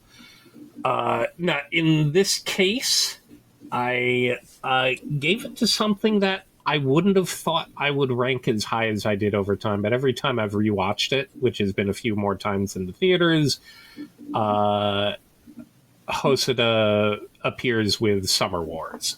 Okay, that makes sense. It is a great movie, a great family thing. I enjoy a lot of his ones where it's like, okay, this is about siblings, this is about family, about mothers, about fathers, about like going through and giving kind of a character spin on each of them. Summer Wars is just a treat to watch. So that's I couldn't. That was also a possibility for Spice and Wolf, but because I wanted to give it to Summer Wars, I gave last year to Hollow. So what are we on now? We are on. We're on 2010. Obviously, we used Angel Beats for the newbies, so I figured that would be under consideration. You made me watch Marduk Scramble, but god damn it, if you pick that as a favorite on any year, we're gonna have words. That could be 11 or 12 as well, but again, I feel like Katana Gatari is one of those left field ones that that could make an honorable mention, but basically I know Maid Sama is only this year, or I'm pretty sure it's only this year, so Maid Sama it is. And you would be right. Maid Sama is my pick for 2010. Honorable mentions included Squid Girl and Marduk Scramble. God. Even making... I feel like even making an honorable mention is an insult.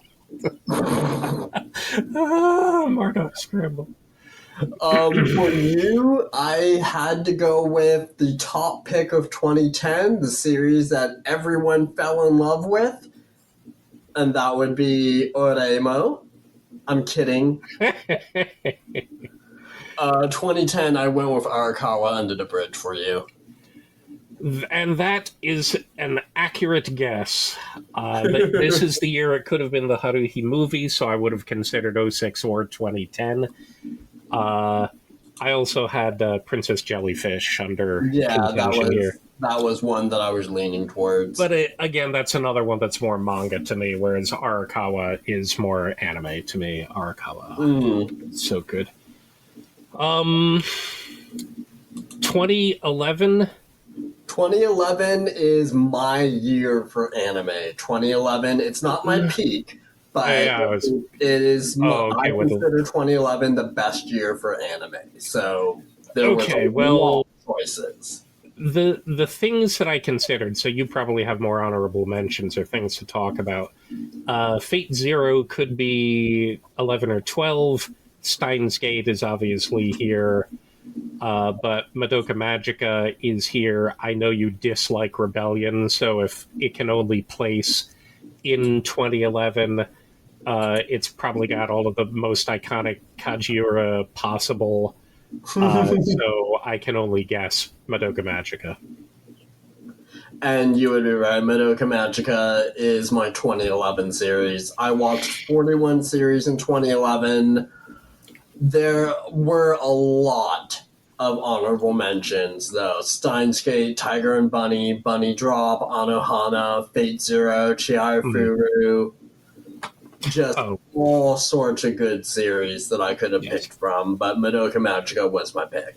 Yeah, I hadn't... Chihayafuru is down the list, along with the year that it could have appeared in 2011, so I should have mentioned that because it's on my list for you. But yeah, but I figured it had more options, so it can be pushed and push it out. We're hitting some dangerous territory. Yes. So this is when we both really started watching more anime, I think. Yep. So what do you got for me? For 2011, I was not sure which season of this series you were going to put down on your list. I know it appears somewhere, but I went ahead and I went with Chiaifuru. Okay. No, I had more years, so I took advantage. I was definitely shuffling. You know, you obviously know that Space Brothers and Chihaya are on here. They have multiple options, so Yes. I shuffled her down. 2011, Anohana and Steins Gate were on my consideration. Hanasaku Iroha is on my personal one, but no, like Madoka Magica is the perfect one core anime to me that I'm not even willing to watch anything else in fear of harming it. So yeah, no, Madoka. Yeah. Awesome. So 2012. Now here's some of the danger territory. I'm pretty sure that you would also have Space Brothers and Chihaya Furu on your list. Space Brothers can be 12, 13, or 14. Chihaya Furu a little later on. So I was shuffling around and looking at them. I'm still kind of looking at them because 2012 is also the year that Asuna appeared first. But I think I'm slinging her in down below because I don't think you have room for Asuna here. It's possible that what you do is Sword Art now, Chihaya next, Space Brothers next, but I'm going to go with this being the year you give to Space Brothers. I also had Little Busters under consideration because I feel like you've talked about that, but I'm sure it wouldn't outrank anything else. I'll lean into to some of the issues because there are things like Maoyu and Golden Time, which are next year. This is just, we're in the middle of so much stuff. I'm just trying to shuffle things around. So yeah, I get you. So probably things that I'm thinking of will appear later, but this is my guess strategy. So I think you went with Space Brothers for 2012. You would be right. 2012 was my peak year. I had 64 series watched from this year. Honorable mentions included Polar Bear Cafe, Kuroko's Basketball, Kids on the Slope, Kami-sama Kiss, and a weird little series called Woozer, which I really liked. Woozer. Yes, no, I remember that, obviously, that you had a Woozer connection. Similar to when you talked about earlier, and now I forget what you talked about. Oh, yeah, Skip Beat. I was like, oh, yeah, there are these things like, I forgot to look up where Kami-sama Kiss lies, so it's not in my listing, and it may have been there, but I don't think it would have topped other stuff, so I went with Space Brothers, I had to decide what year of Space Brothers I enjoyed more. Did I enjoy the first year more, or did I enjoy the second year more? Right. And in my heart of hearts, I like the first year more. Yeah, well, I mean, how much of 2014 did it lean into? It ran from spring 2012 to spring-ish. Oh, okay, so only the very end was 2014. Yeah. I didn't often consider it. Obviously, I did for you consider it for Sailor Moon. I'm like, you wouldn't give it a year. Same thing with Black Butler. I'm like, you definitely wouldn't consider the year in which the season that shall not be named is there. Yeah, no, that makes sense. And I can see it being, more enjoyable in general in the beginning. I typically use their span not to consider not to consider what episodes we're playing during the year, but as my Hail Mary, how do I possibly fit all of these things together? Well, I can shuffle this one over here. Like when we did our alphabet list, I was using the Japanese name versus the English name to shuffle things around to make room for things I wanted on there by hook or by crook. So, all right. Let me see. So 2012. Honestly, I made it simple. I guess Space Brothers for you this year as well. Yeah. Obviously, Space Brothers and Chihaya are there. I think this was a very prominent Monogatari year as well. But Kids on the Slope was there. Hyoka is there for me. But no, I have my undefeated favorite movie of anything in Wolf Children, and that can only appear in 2012. So 2012 it takes. Okay. So for you in 2013, White Album 2 is here, Golden Time, Mao Yu, obviously you gave that to me. Silver Spoon is here or next year, but with the other stuff going on, I'm pretty sure this is where you gave it to Chihaya. Yeah, this is I had to put Chihaya for somewhere. Right. So this was the year that it got stuck in. 2013. Now, I thought you might have done season 3 because it's like maybe 2019 is light, and I have no idea what you watched in that. So I thought it was possible you would shove it out of the way just to make room for other stuff. But in the end, I went with Chihaya here. So yeah, I had to go with Chihaya for this year. There were a lot of good choices. I could have gone with Silver Spoon, Non Non Biori, Golden Time, King Moza, Free, Mao Yu. All of those were on my honorable mentions, but Chihaya I had to put it somewhere. Right. For you in 2013, again, not sure if I'm even close to right on this one. But if I recall correctly, you have talked about this series before and you really liked it. So I went ahead and went with Kyosogiga. That is definitely on my list. 2013 is a difficult year for me because Silver Spoon and Eccentric Family are there. Mm-hmm. Garden of Words is there. Kyosogiga comes like it's in my top 5, probably. Again, that fluctuates. Frickin' The Tale of Princess Kaguya is here, which is what I consider best Ghibli. Space is here, but I use this slot for Chihaya as well. Awesome. Yeah, I wasn't sure what year you were going to put down Chihaya Fubu, so... Yep, that's the challenge. Like, my guesses turned out to be right, but they could easily have been shuffled around because of one key thing that I have no idea about. So 2014 for you... I feel like I can't understand what my husband was saying. Place is very high for you in this year. I'm also pretty sure you're a Your Lie in April fan. That could be this year or next, but I don't have room. Because of Rin, I put Unlimited Blade Works as your favorite. Actually, I went with I can't understand what my husband is saying. Okay. I do feel like that's a favorite, but I didn't think you could not put Rin there, so... I would have loved to have put Rin there. Unlimited Blade Works, I love Rin. Rin is, you know, is up on that waifu shelf.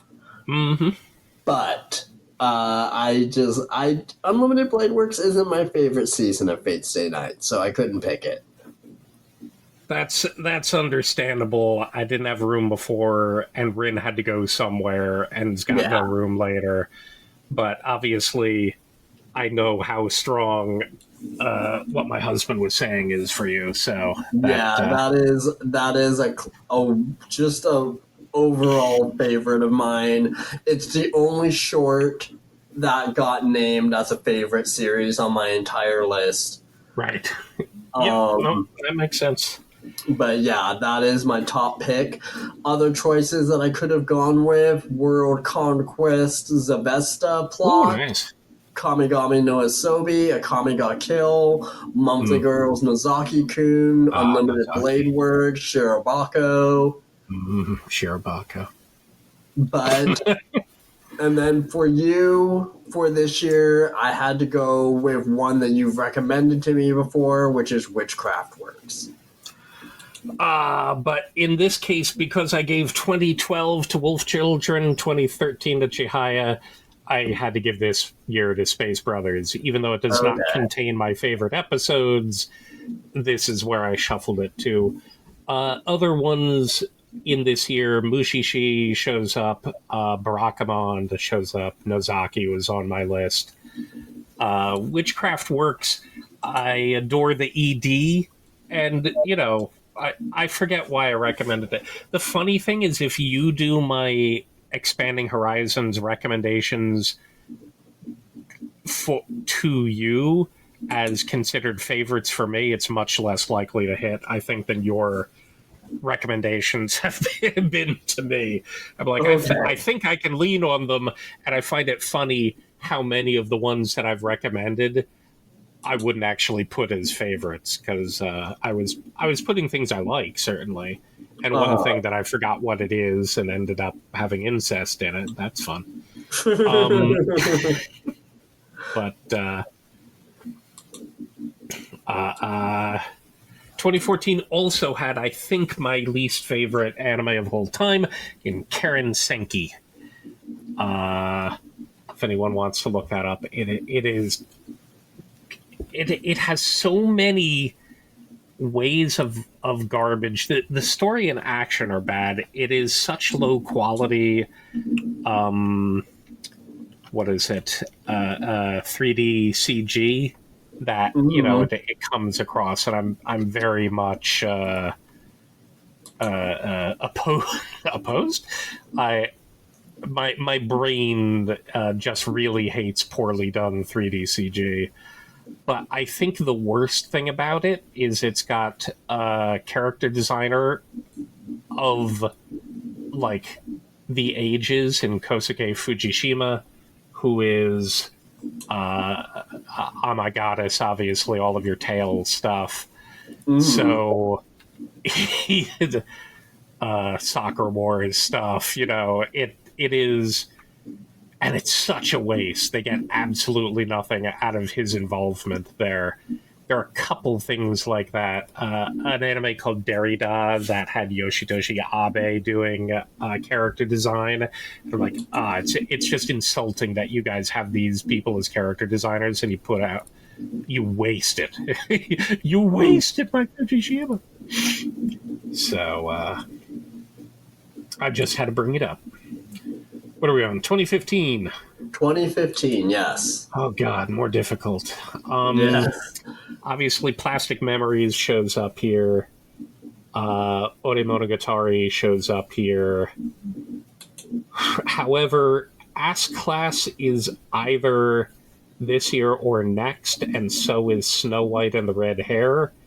And in the end, I'm giving 15. I'll put them together. I guess it really doesn't matter. I just feel like Ass Class, outranks other stuff like Shonen Maid next year and Magical Girl Raising Project. So I give 15 to Snow White with the Red Hair, 16 to Ass Class. Actually, 15 is Ass Class. Okay. Yeah, 15 is Ass Class. Snow White with the Red Hair, I love it. I go back to it regularly, but Snow White didn't inspire me to write a eulogy for the series like Ass Class did. Yeah, but Ass Class's eulogy would be in 2016, so that's part of it. But I had to go with it in 2015. I thought both of those were ones you would want to make an appearance, so that's why I guessed and sorted. That'll be interesting for next. I have a bunch of other guesses for 2016 then, so I'll work through that. There is almost no chance you get my 2015, even knowing things. I had 66 here. This is also the problem, is you're hitting, like, my early to mid 2000s were scant. Going into this decade, I had a couple dozen. But once you start hitting 2013 through 2018, that's the years that I started leaning into Crunchyroll and just streaming availability, and I watched as much as I could. My peak year is 2016 with 89. 2017, I had 83. I was watching shorts. I was watching whatever. So you're actually hitting very substantially. This year has 66 possibilities, and it's probably a lowball count. In 2015, it actually wasn't that hard for me to guess. You put it somewhere. You may not have put it this year, but you put it somewhere. So for 2015, I guess Sound Euphonium for you. Yeah, Hibike Euphonium definitely is possibility. But it had to lose to one of my other favorite movies, The Anthem of the Heart. Okay. Which is, I don't know if you've watched or even know much about it. I know vaguely about it, but I have not watched it. It's one of those things that, what is it? The Anohana has the writer, director, character designer trio known as the Super Peace Busters. I'm more attached to Mario Okada than I am to, Tatsuyuki Nagai and the other stuff. This particular movie, though, I like. So that anything that those guys are involved in is strong and under consideration. This is ended up being one of my favorite movies, modern favorite. It's certainly worth watching it, but yes, it edged out Hibike Euphonium and also edged out Oremonogatari. So,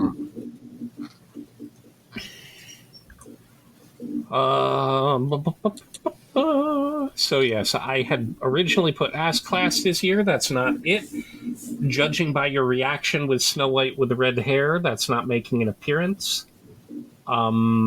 Shonen Maid and Magical Girl Raising Project are actually the two that I think most likely to top. And this year you had 32. I figured Erased might be under consideration. Maybe Planetarian. Sangatsu no Lion, I'm not sure if it will appear, but it could appear this year or the next two. I think I'll give it to Shonen Maid. I feel like you've talked about Shonen it. Maid, there was no question in my brain. Ass Class, I went back and forth on if I was going to go with the first year or the second year. I went with the first year, and then when I looked at 2016, there were a lot of good choices. Erased, Haven't You Heard I'm Sakamoto was on my short list.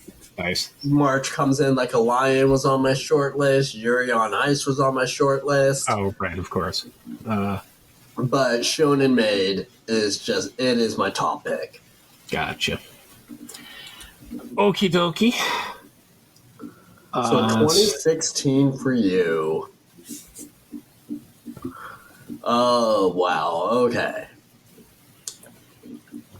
There were any number of shows from 2016 that I could pick for you. That is true. Very good year. I couldn't narrow it down entirely. So I went with just the one that I kind of hoped you would pick because I know you like the theme song. So I went with Ass Class Season 2. I do like it. It's not a favorite. It's recognizable, and it's the funny thing is there are two Shinkais around here because this is a year for Your Name, and that was one of those things that got me in the theaters multiple times to follow it. Sadly, it didn't have nearly as big of a run, so it tied Phantom Menace and Fellowship of the Ring for me with 3 watches while they're in the movie theaters. I really like Old Airman on the Sky, but sadly we're not getting anything more. Oh, right, the other... what did I describe it as? The other Shinkai there is a short, the one She and Her Cat, Everything Flows, which is like, I believe, has a cheat code of least amount of time to get people to cry. In this corner, the world is very strong for me, but there are only 2 years that I could do Showa Genroku Rakugo Shinju, and so it took this year. Okay. And also 2016, that was my only never skip OP. I had honestly, that's driving a few picks, which is hilarious. There were in 2016 there was one never skip OP and one never skip ED, which was for flip flappers. And then in 2017 I had 3 of each, so that was my pinnacle year of favorite OPs and EDs. It's next year. But speaking of 2017, yeah, 2017, I dropped a little bit. I only had 31 completed series that year. Yeah, my list is gigantor.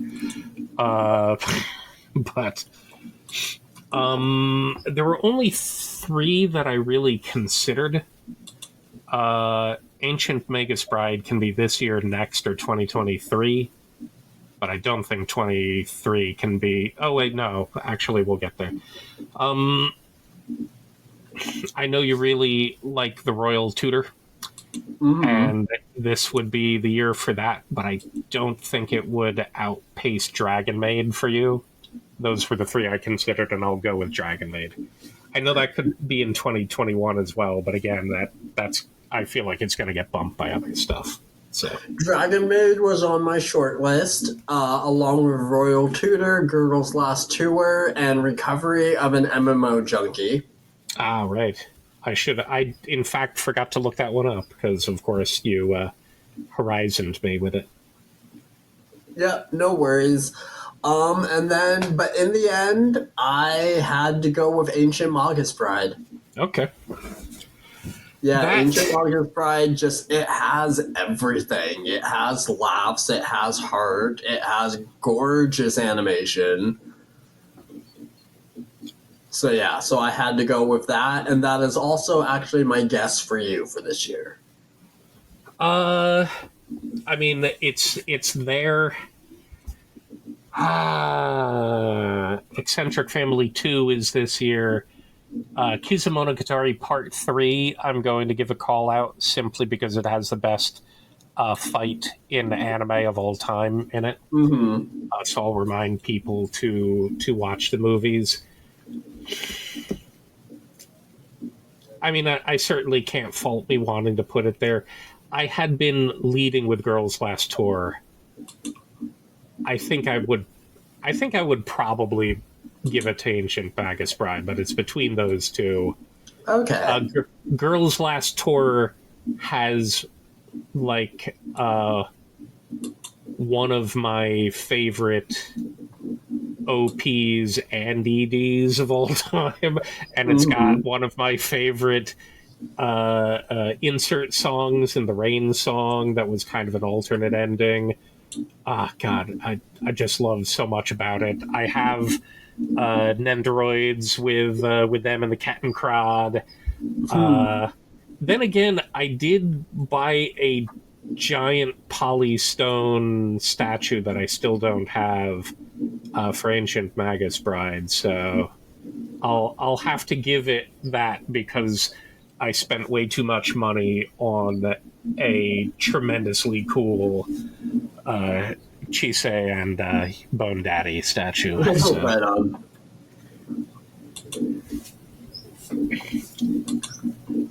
All right, 2018. 2018. Now,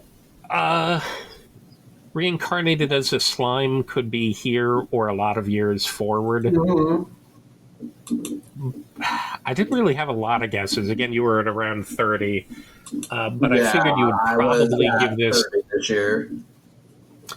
I figured you would probably give it to Violet Evergarden. And that's it. Reincarnated as a Slime and Violet were the only ones that I had thought. about. So 2018 had a lot of good series. Slime Isekai is on my short list. Skullface Bookseller is on there. Wanda. Gun Gale Online, Uma Misumi, Mhm. few others. In the end, I had to go with Kakurio, though. Ah, interesting. Violet That's Evergarden, I love. I love it to pieces. I love the soundtrack by Evan Call. I love the animation. I still think Violet Evergarden is the most gorgeous series that Kyoto Animation has ever done. I'm not really going to contest that. But I couldn't make it my top pick of the year. Gotcha. Violet Evergarden is my top pick for you, however. Gotcha. Let's see what I did. No, I definitely did not. I'm not sure if you were considering this as part of the Hibike Euphonium package, but because this is the year of Liz and the Bluebird, that's where I gave my props to Sound Euphonium. Was because it's there. Violet was obviously there. Bunny Girl Senpai is on my list. Surprisingly, Lupin the Third Part 5 features high for me in 2018. Makia does. That was going back around to Mario Kata. That was her first directorial movie. But Liz and the Bluebird is so good. The animation style, the way the music mixes with it. It has one of the most emotional scenes, musical scenes at least, in it, and it's not even a performance, it's during a practice session where Mizore just kind of breaks out. As much as one of my favorite music scenes is Season 2, Episode 5, the regional. In Hibike Euphonium, I like the oboe most as an instrument, and so this is obviously, Mizore plus, it's all oboe and flute. It's tremendous. Everyone go watch. And this, by the way, is what I felt would also be kind of a trip up for you guessing for me, is because while I know for me I can largely rule out movies, and while even you for me could assume that the early stuff had a lot of OVAs and movies in it before a series, I felt like you would get trapped into not considering movies, in the 2010s plus. Yeah, I should have considered those a lot more. But, all right, where are we going? 2019. We're almost done. Yep. 2019, I continued to trail off a little bit. I only had 22 in 2019. Only 22? Where was I at? 30. Yeah, my peak were gone, so I left any of the years where I had between 60 and 80 or almost 90 anime. Yeah. I'm sort of curious to just look at those years and figure out what the hell was I watching. I didn't have much for you. I couldn't remember if you had watched Muros Mononoke. If you haven't, you definitely should. I feel like it feels like a very you thing, so I'm not sure. But in the end, the only thing I could plumb out is My Roommate is a Cat. Roommate is a Cat, excuse me, is on my short list, along with How Heavy Are the Dumbbells You Lift and Promised Neverland. Right. This was a year, however, that I had to give it to Fruba. Okay. Now I'll redo it. Actually, that gives me a good thing. I put Fruits Basket for you in 21, not 19. This was either way. You already knew in 01 that I was putting it somewhere down below in one of 3 years, so I picked the wrong year. I guessed right with Space Brothers and Chihaya, but wrong for Fruits Basket. So that's okay. Makes Fruba Brotherhood was my 2019 pick. for you, in 2019, there was no other series that I could think of that even came close. So that would be Kaguya-sama. Absolutely. So, yes. In fact, going with that, the only other thing I'd put on my list, because I was listing Shinkai stuff, I had Weathering with You in there. That broke me because Weathering with You had a longer run than Your Name. Even though I wanted to watch Your Name more, while it was in theaters, I watched Weathering with You 4 times because my A-list would get me into any showing. It was not a have to sneak in kind of thing. I have to sneak into everything Ghibli Fest, which is stupid. I don't know why Fathom events. It has to not be a Fathom event. Fathom events don't get counted on A-list, so I just check into a movie that's running at the same time and then find where the one I want is playing and sit down somewhere. So that's its claim to fame, but yeah, there is really no question. Kaguya-sama is there. That's actually what I put for you for 2020 because I had no idea otherwise.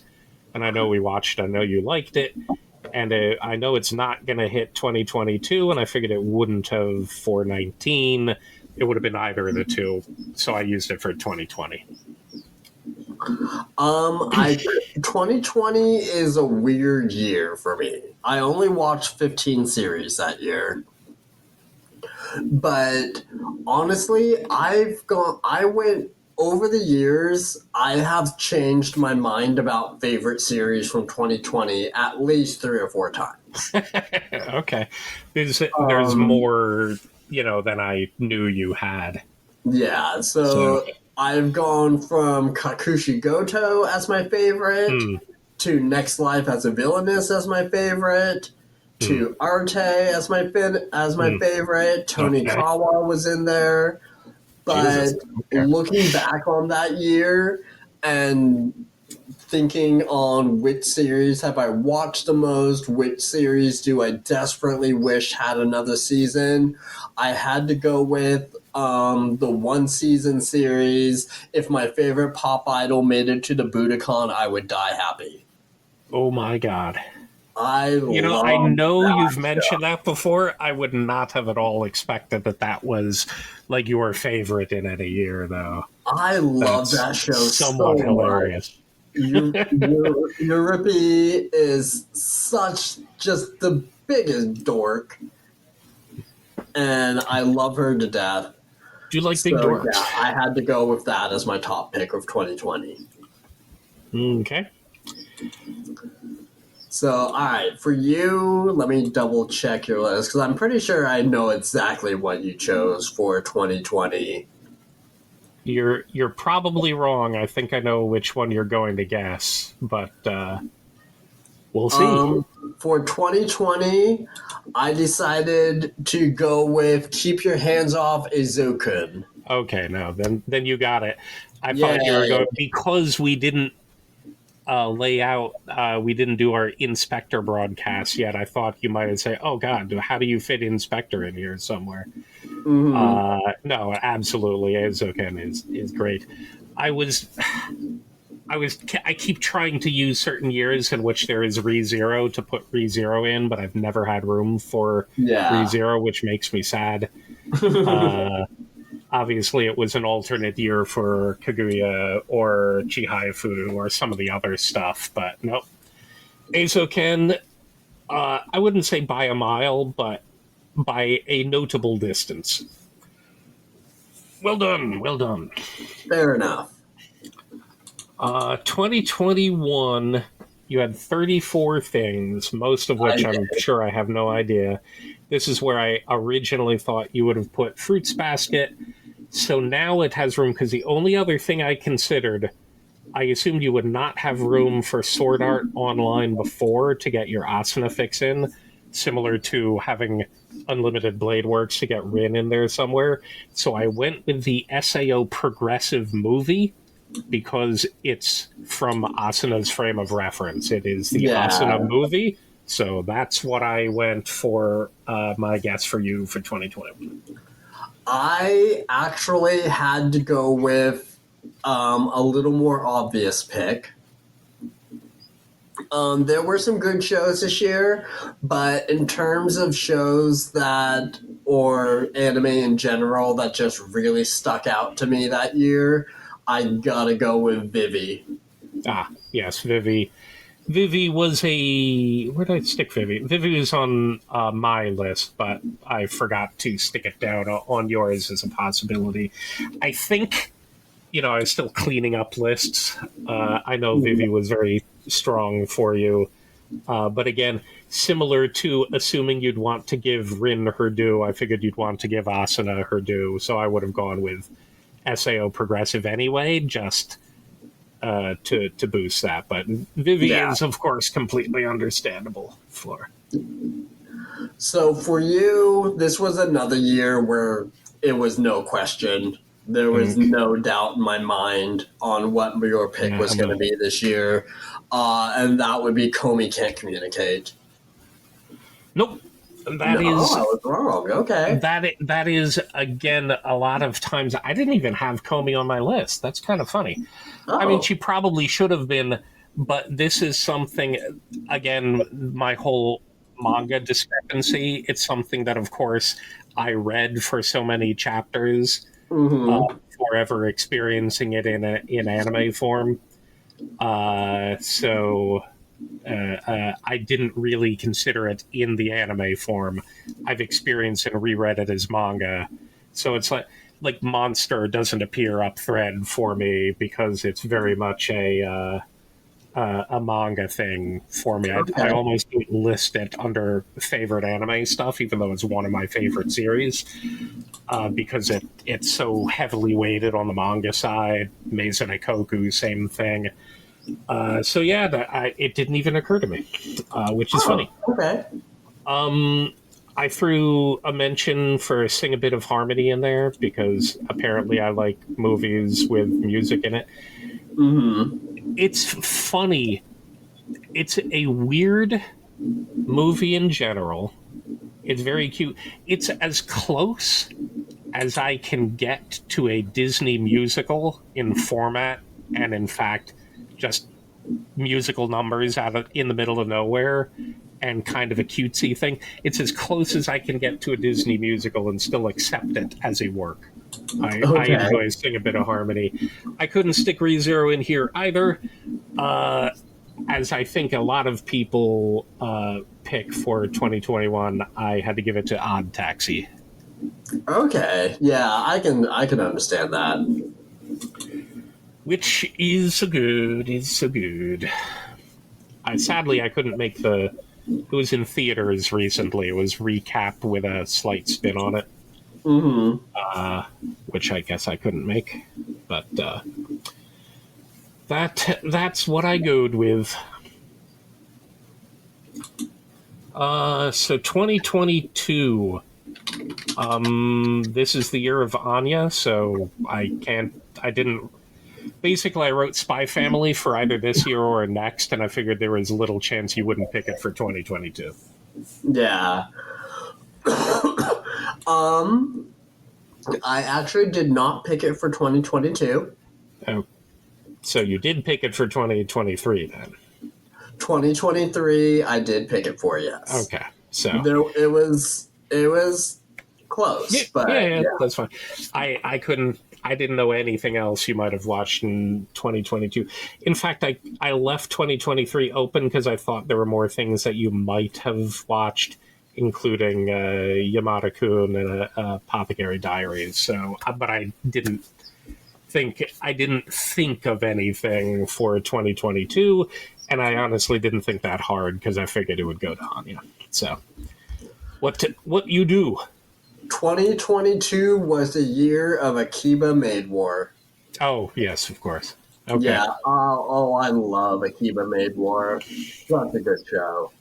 It tickles every one of my bones. All the bones, all the tickle. All the bones. But yeah, Akiba Made War was just amazing. I love it to death. I watched it with my Hinge as it was airing.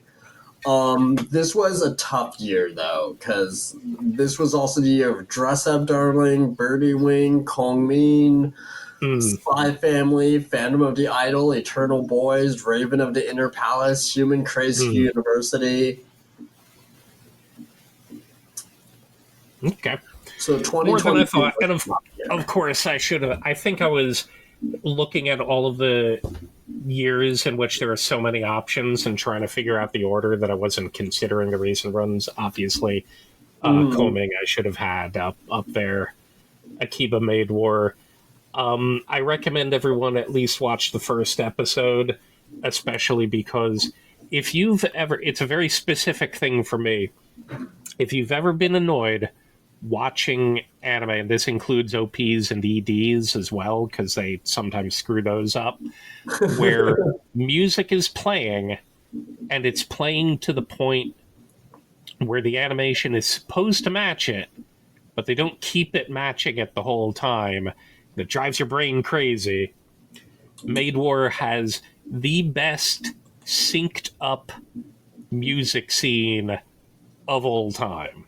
Obviously, you know which one I'm Oh referring yeah, I to. It's absolutely the know big which one you're reveal at the talking end. about. There's an idol song playing. There's other stuff happening.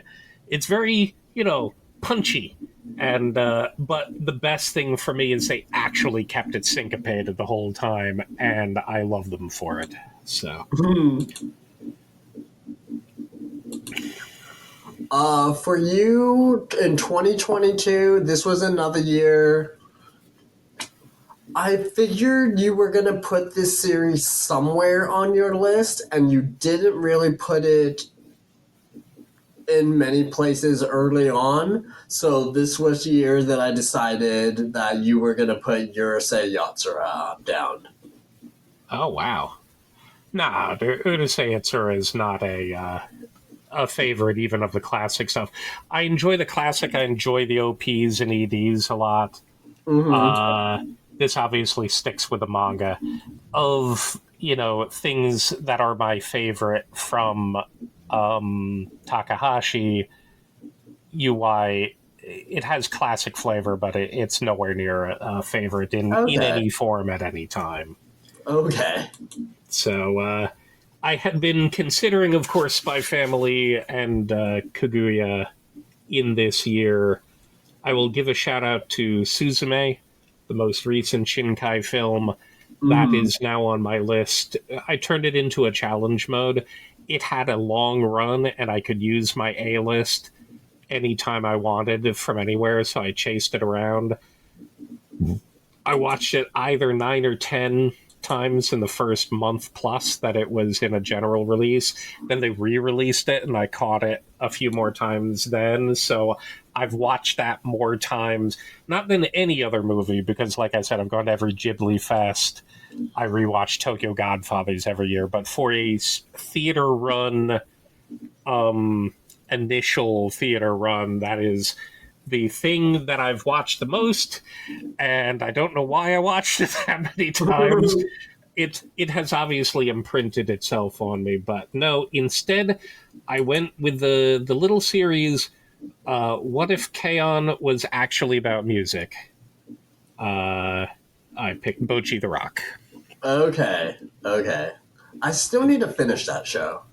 Hate it. Oh my god, I love it. So it's another one of things. It is very challenging to place as high as some of my favorite music involved scenes. I mentioned TBK Euphonium, the regionals in season 2, uh, the Kids on the Slope, the medley in episode 7. For years, that was the hey guys, we watched something a bit of a downer. Let's go watch the medley and cheer ourselves up. Mm-hmm. But the uh, the performance, the whole scene leading into and the performance of Anobando in episode 8 immediately leapt near the top of my list. It is so good. I do not know if I'm specifically giving that for the scene and the general stuff around it. But yeah, I like. It's the kind of thing where I feel like I've watched K-On!, I've enjoyed it enough. I don't go back to it. Yeah. Obviously, I have a thing for Kyoani uh, at almost any time. Um, and it is striking. I've never really liked the songs from it. I like all of the songs in Bochi, and I feel like they were actually doing and pursuing music, whereas K-On!, the music was very incidental to everything else. Now, it was obviously more about building friendships and going off into the future and doing stuff, but they had a lot of time that they were spending with tea and cakes and strawberry stealing and going to a beach and spending a lot of time not actually wanting to play music and do stuff in their light music club. And Bochi, it's not even a school club, of course. It's an actual thing they're doing out extracurricularly. They want to make a band and do stuff. And yes, obviously, it's got a lot of, moe cancerous stuff going on. But it is a more purified, rarefied form of K-On! For me. I love it. I love it so much. So.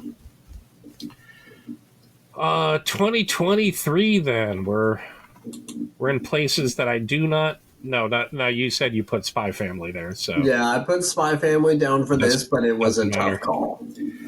I didn't have many series this year. Yeah, well, Frieren and Apothecary Diaries split the years, so they could be used in 2023 and 2024. I figured you probably watched both of them. I thought the whole Yamada-kun level 999 might have made it there because it's sort of director and studio of Ore Monogatari and what is it? Why am I blanking? I'm thinking of Golden Time, but that's not it. Toradora, the director of Chihaya Furu. So I thought that might have tweaked it, but I had guessed Apothecary Diaries for you. Obviously, that's wrong because it's Spy Family. Yeah. Did you have anything else mentionable? Frieren was on the list, and also this was also the year that I got a series that I had been waiting for at least 3 or 4 years for them to adapt it, and that would be Reborn as a Vending Machine. I Now Wander the Dungeon. Okay. I waited for that show for so many years. I knew they were going to adapt it. I didn't know when, but they were. I knew they were going to. So it has Reborn in the title, so obviously it'll happen at some point. So yeah, that was another one that I really enjoyed, and it came close, but no, I had to give it the Spy Family. Yep. All right. And what's your guess for me? For you in 2023, I had to go with Frieren. The big two Diaries was close, but I went with Frieren. Yeah, I'd also considered whether to put Ancient Magus Bride here, but obviously I used that earlier, or at least associated. I was considering Inspector here as well because it reappeared out of nowhere, got a season 2, which is great. And I do love Kotoko so much, but no, Mau Mau is untouchable. Okay. Apothecary Diaries, it is. And in this way, it's reinforced because I could have used it for next year and Frieren for this year. There are things about Frieren that kind of bug me. There's nothing about Apothecary Diaries that bugs me. And OP1 is so good, and OP2 is not. So if I was using it anywhere, I'm like, 2023 has OP1, 2024 does not, so can't count. But yeah, Mau Mau is love, Mau Mau is light, Mau Mau is life. I'm guessing you're all sorts of excited for the second season in Oh January. God, yes. I've read the manga, so I know what's going to happen. It's the kind of thing that if I could have helped, I might have tried not to, but I basically just read and reread the manga enough, so it's very good. It's very good. Very good. So good. Now, you only had 6 things in 2024. Yeah, 2024. I have a pick, but I feel like even naming it at this point is silly because I've only watched like 6 or 8 shows. Okay, then it's not this. I thought you were going to not marathon, but watch this with people over a particular weekend, and that's Dungeon Meshi. And I figured if you had watched it, that would probably outdo other things. And in this case, if it doesn't, then maybe you gave it to Freerin you know, just to have Freerin on your list somewhere. But I reserve the right to change this at some point in the future after I've watched a few more series from this year. mhm. But at the moment, my top pick for 2024 is Sasaki and Peeps. Okay, I really like that show. that's interesting. It got away from me. I was enjoying it. I should finish it still, but I am looking forward to the second season. I think that it will be good. Um, did it have one core or two? it only Already? have one One, right? so far. Gotcha. Okay. But yeah, so that is my pick for 2024, but I reserve the right to change my mind at some Yeah, point so in the future. I couldn't remember what you watched in 2024. I feel like there was that salad bowl of eccentrics, and I thought that maybe might have. I need to But finish that one. so you haven't yet. No, not yet. I got about halfway through and then I lost track of it. Because it was stuck in my brain that you had sat down to go through Delicious in Dungeon. I figured that would take it regardless of I other haven't stuff. finished Delicious in Dungeon yet. It's something Okay. that me and my hinge are working through slowly. I'm really enjoying it though. So I have no doubt in my brain that once I'm done with it, it's going to rank very, very high. I think so. It really just gets it settles in, and it gets better generally as it goes on, and it starts very strong. So In terms of my pick for you in 2024, oh god, it could be so many things. I'll say Delicious in Dungeon just because looking at your list, you've already done Spice and Wolf. Yes, I've put Spice and Wolf in there. I could definitely have used that in 2024. I just used Apothecary Diaries. I just knocked Freerin a bit, and I just lauded Dungeon Meshi, and I gave it to Dungeon Meshi. I only had 10 things on my list. I'm sure some of them are not in there somewhere, but that's what I went with. So,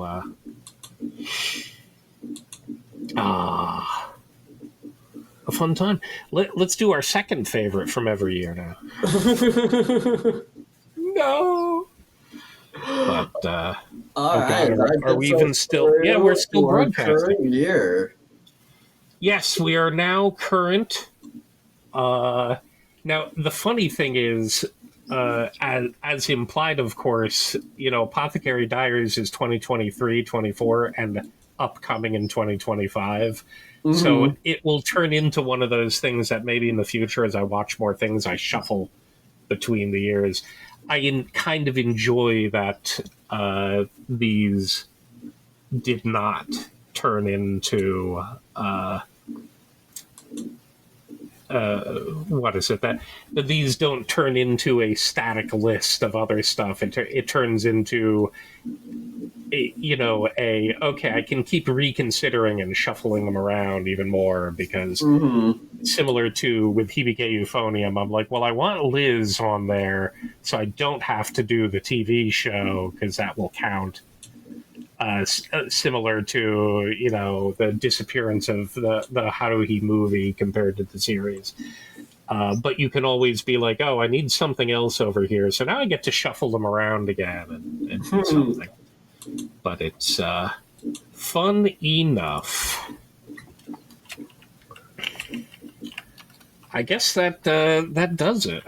Yep, that wraps it up. We've been broadcasting for almost 3 hours now, and I'm sure that you would like to go to bed before work tomorrow. I think so. It's sleepy time. Sleepy time.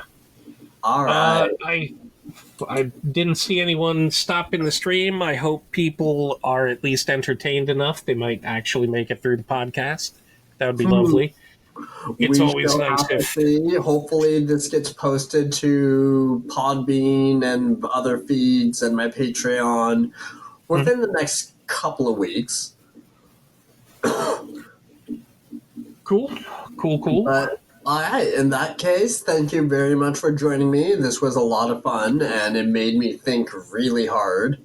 Yes, this is probably the most research you've done for any podcast at this point. At least in recent memory. Sure. Well, yeah, that's true. I mean, technically, when we're rewatching Space Brothers to talk about it, that's, a lot of concerted episode watching. But yes, that's not what I mean. I mean, like, looking at wikis and stuff. So. I get you. But all right, in that case, we're going to call it good for tonight. Thank you very much for joining us. And if you want to give us a little like, share, or subscribe, that would be amazing. It helps us out a ton. Until the next time we broadcast, have a good night, everybody. Take care, folks. See ya.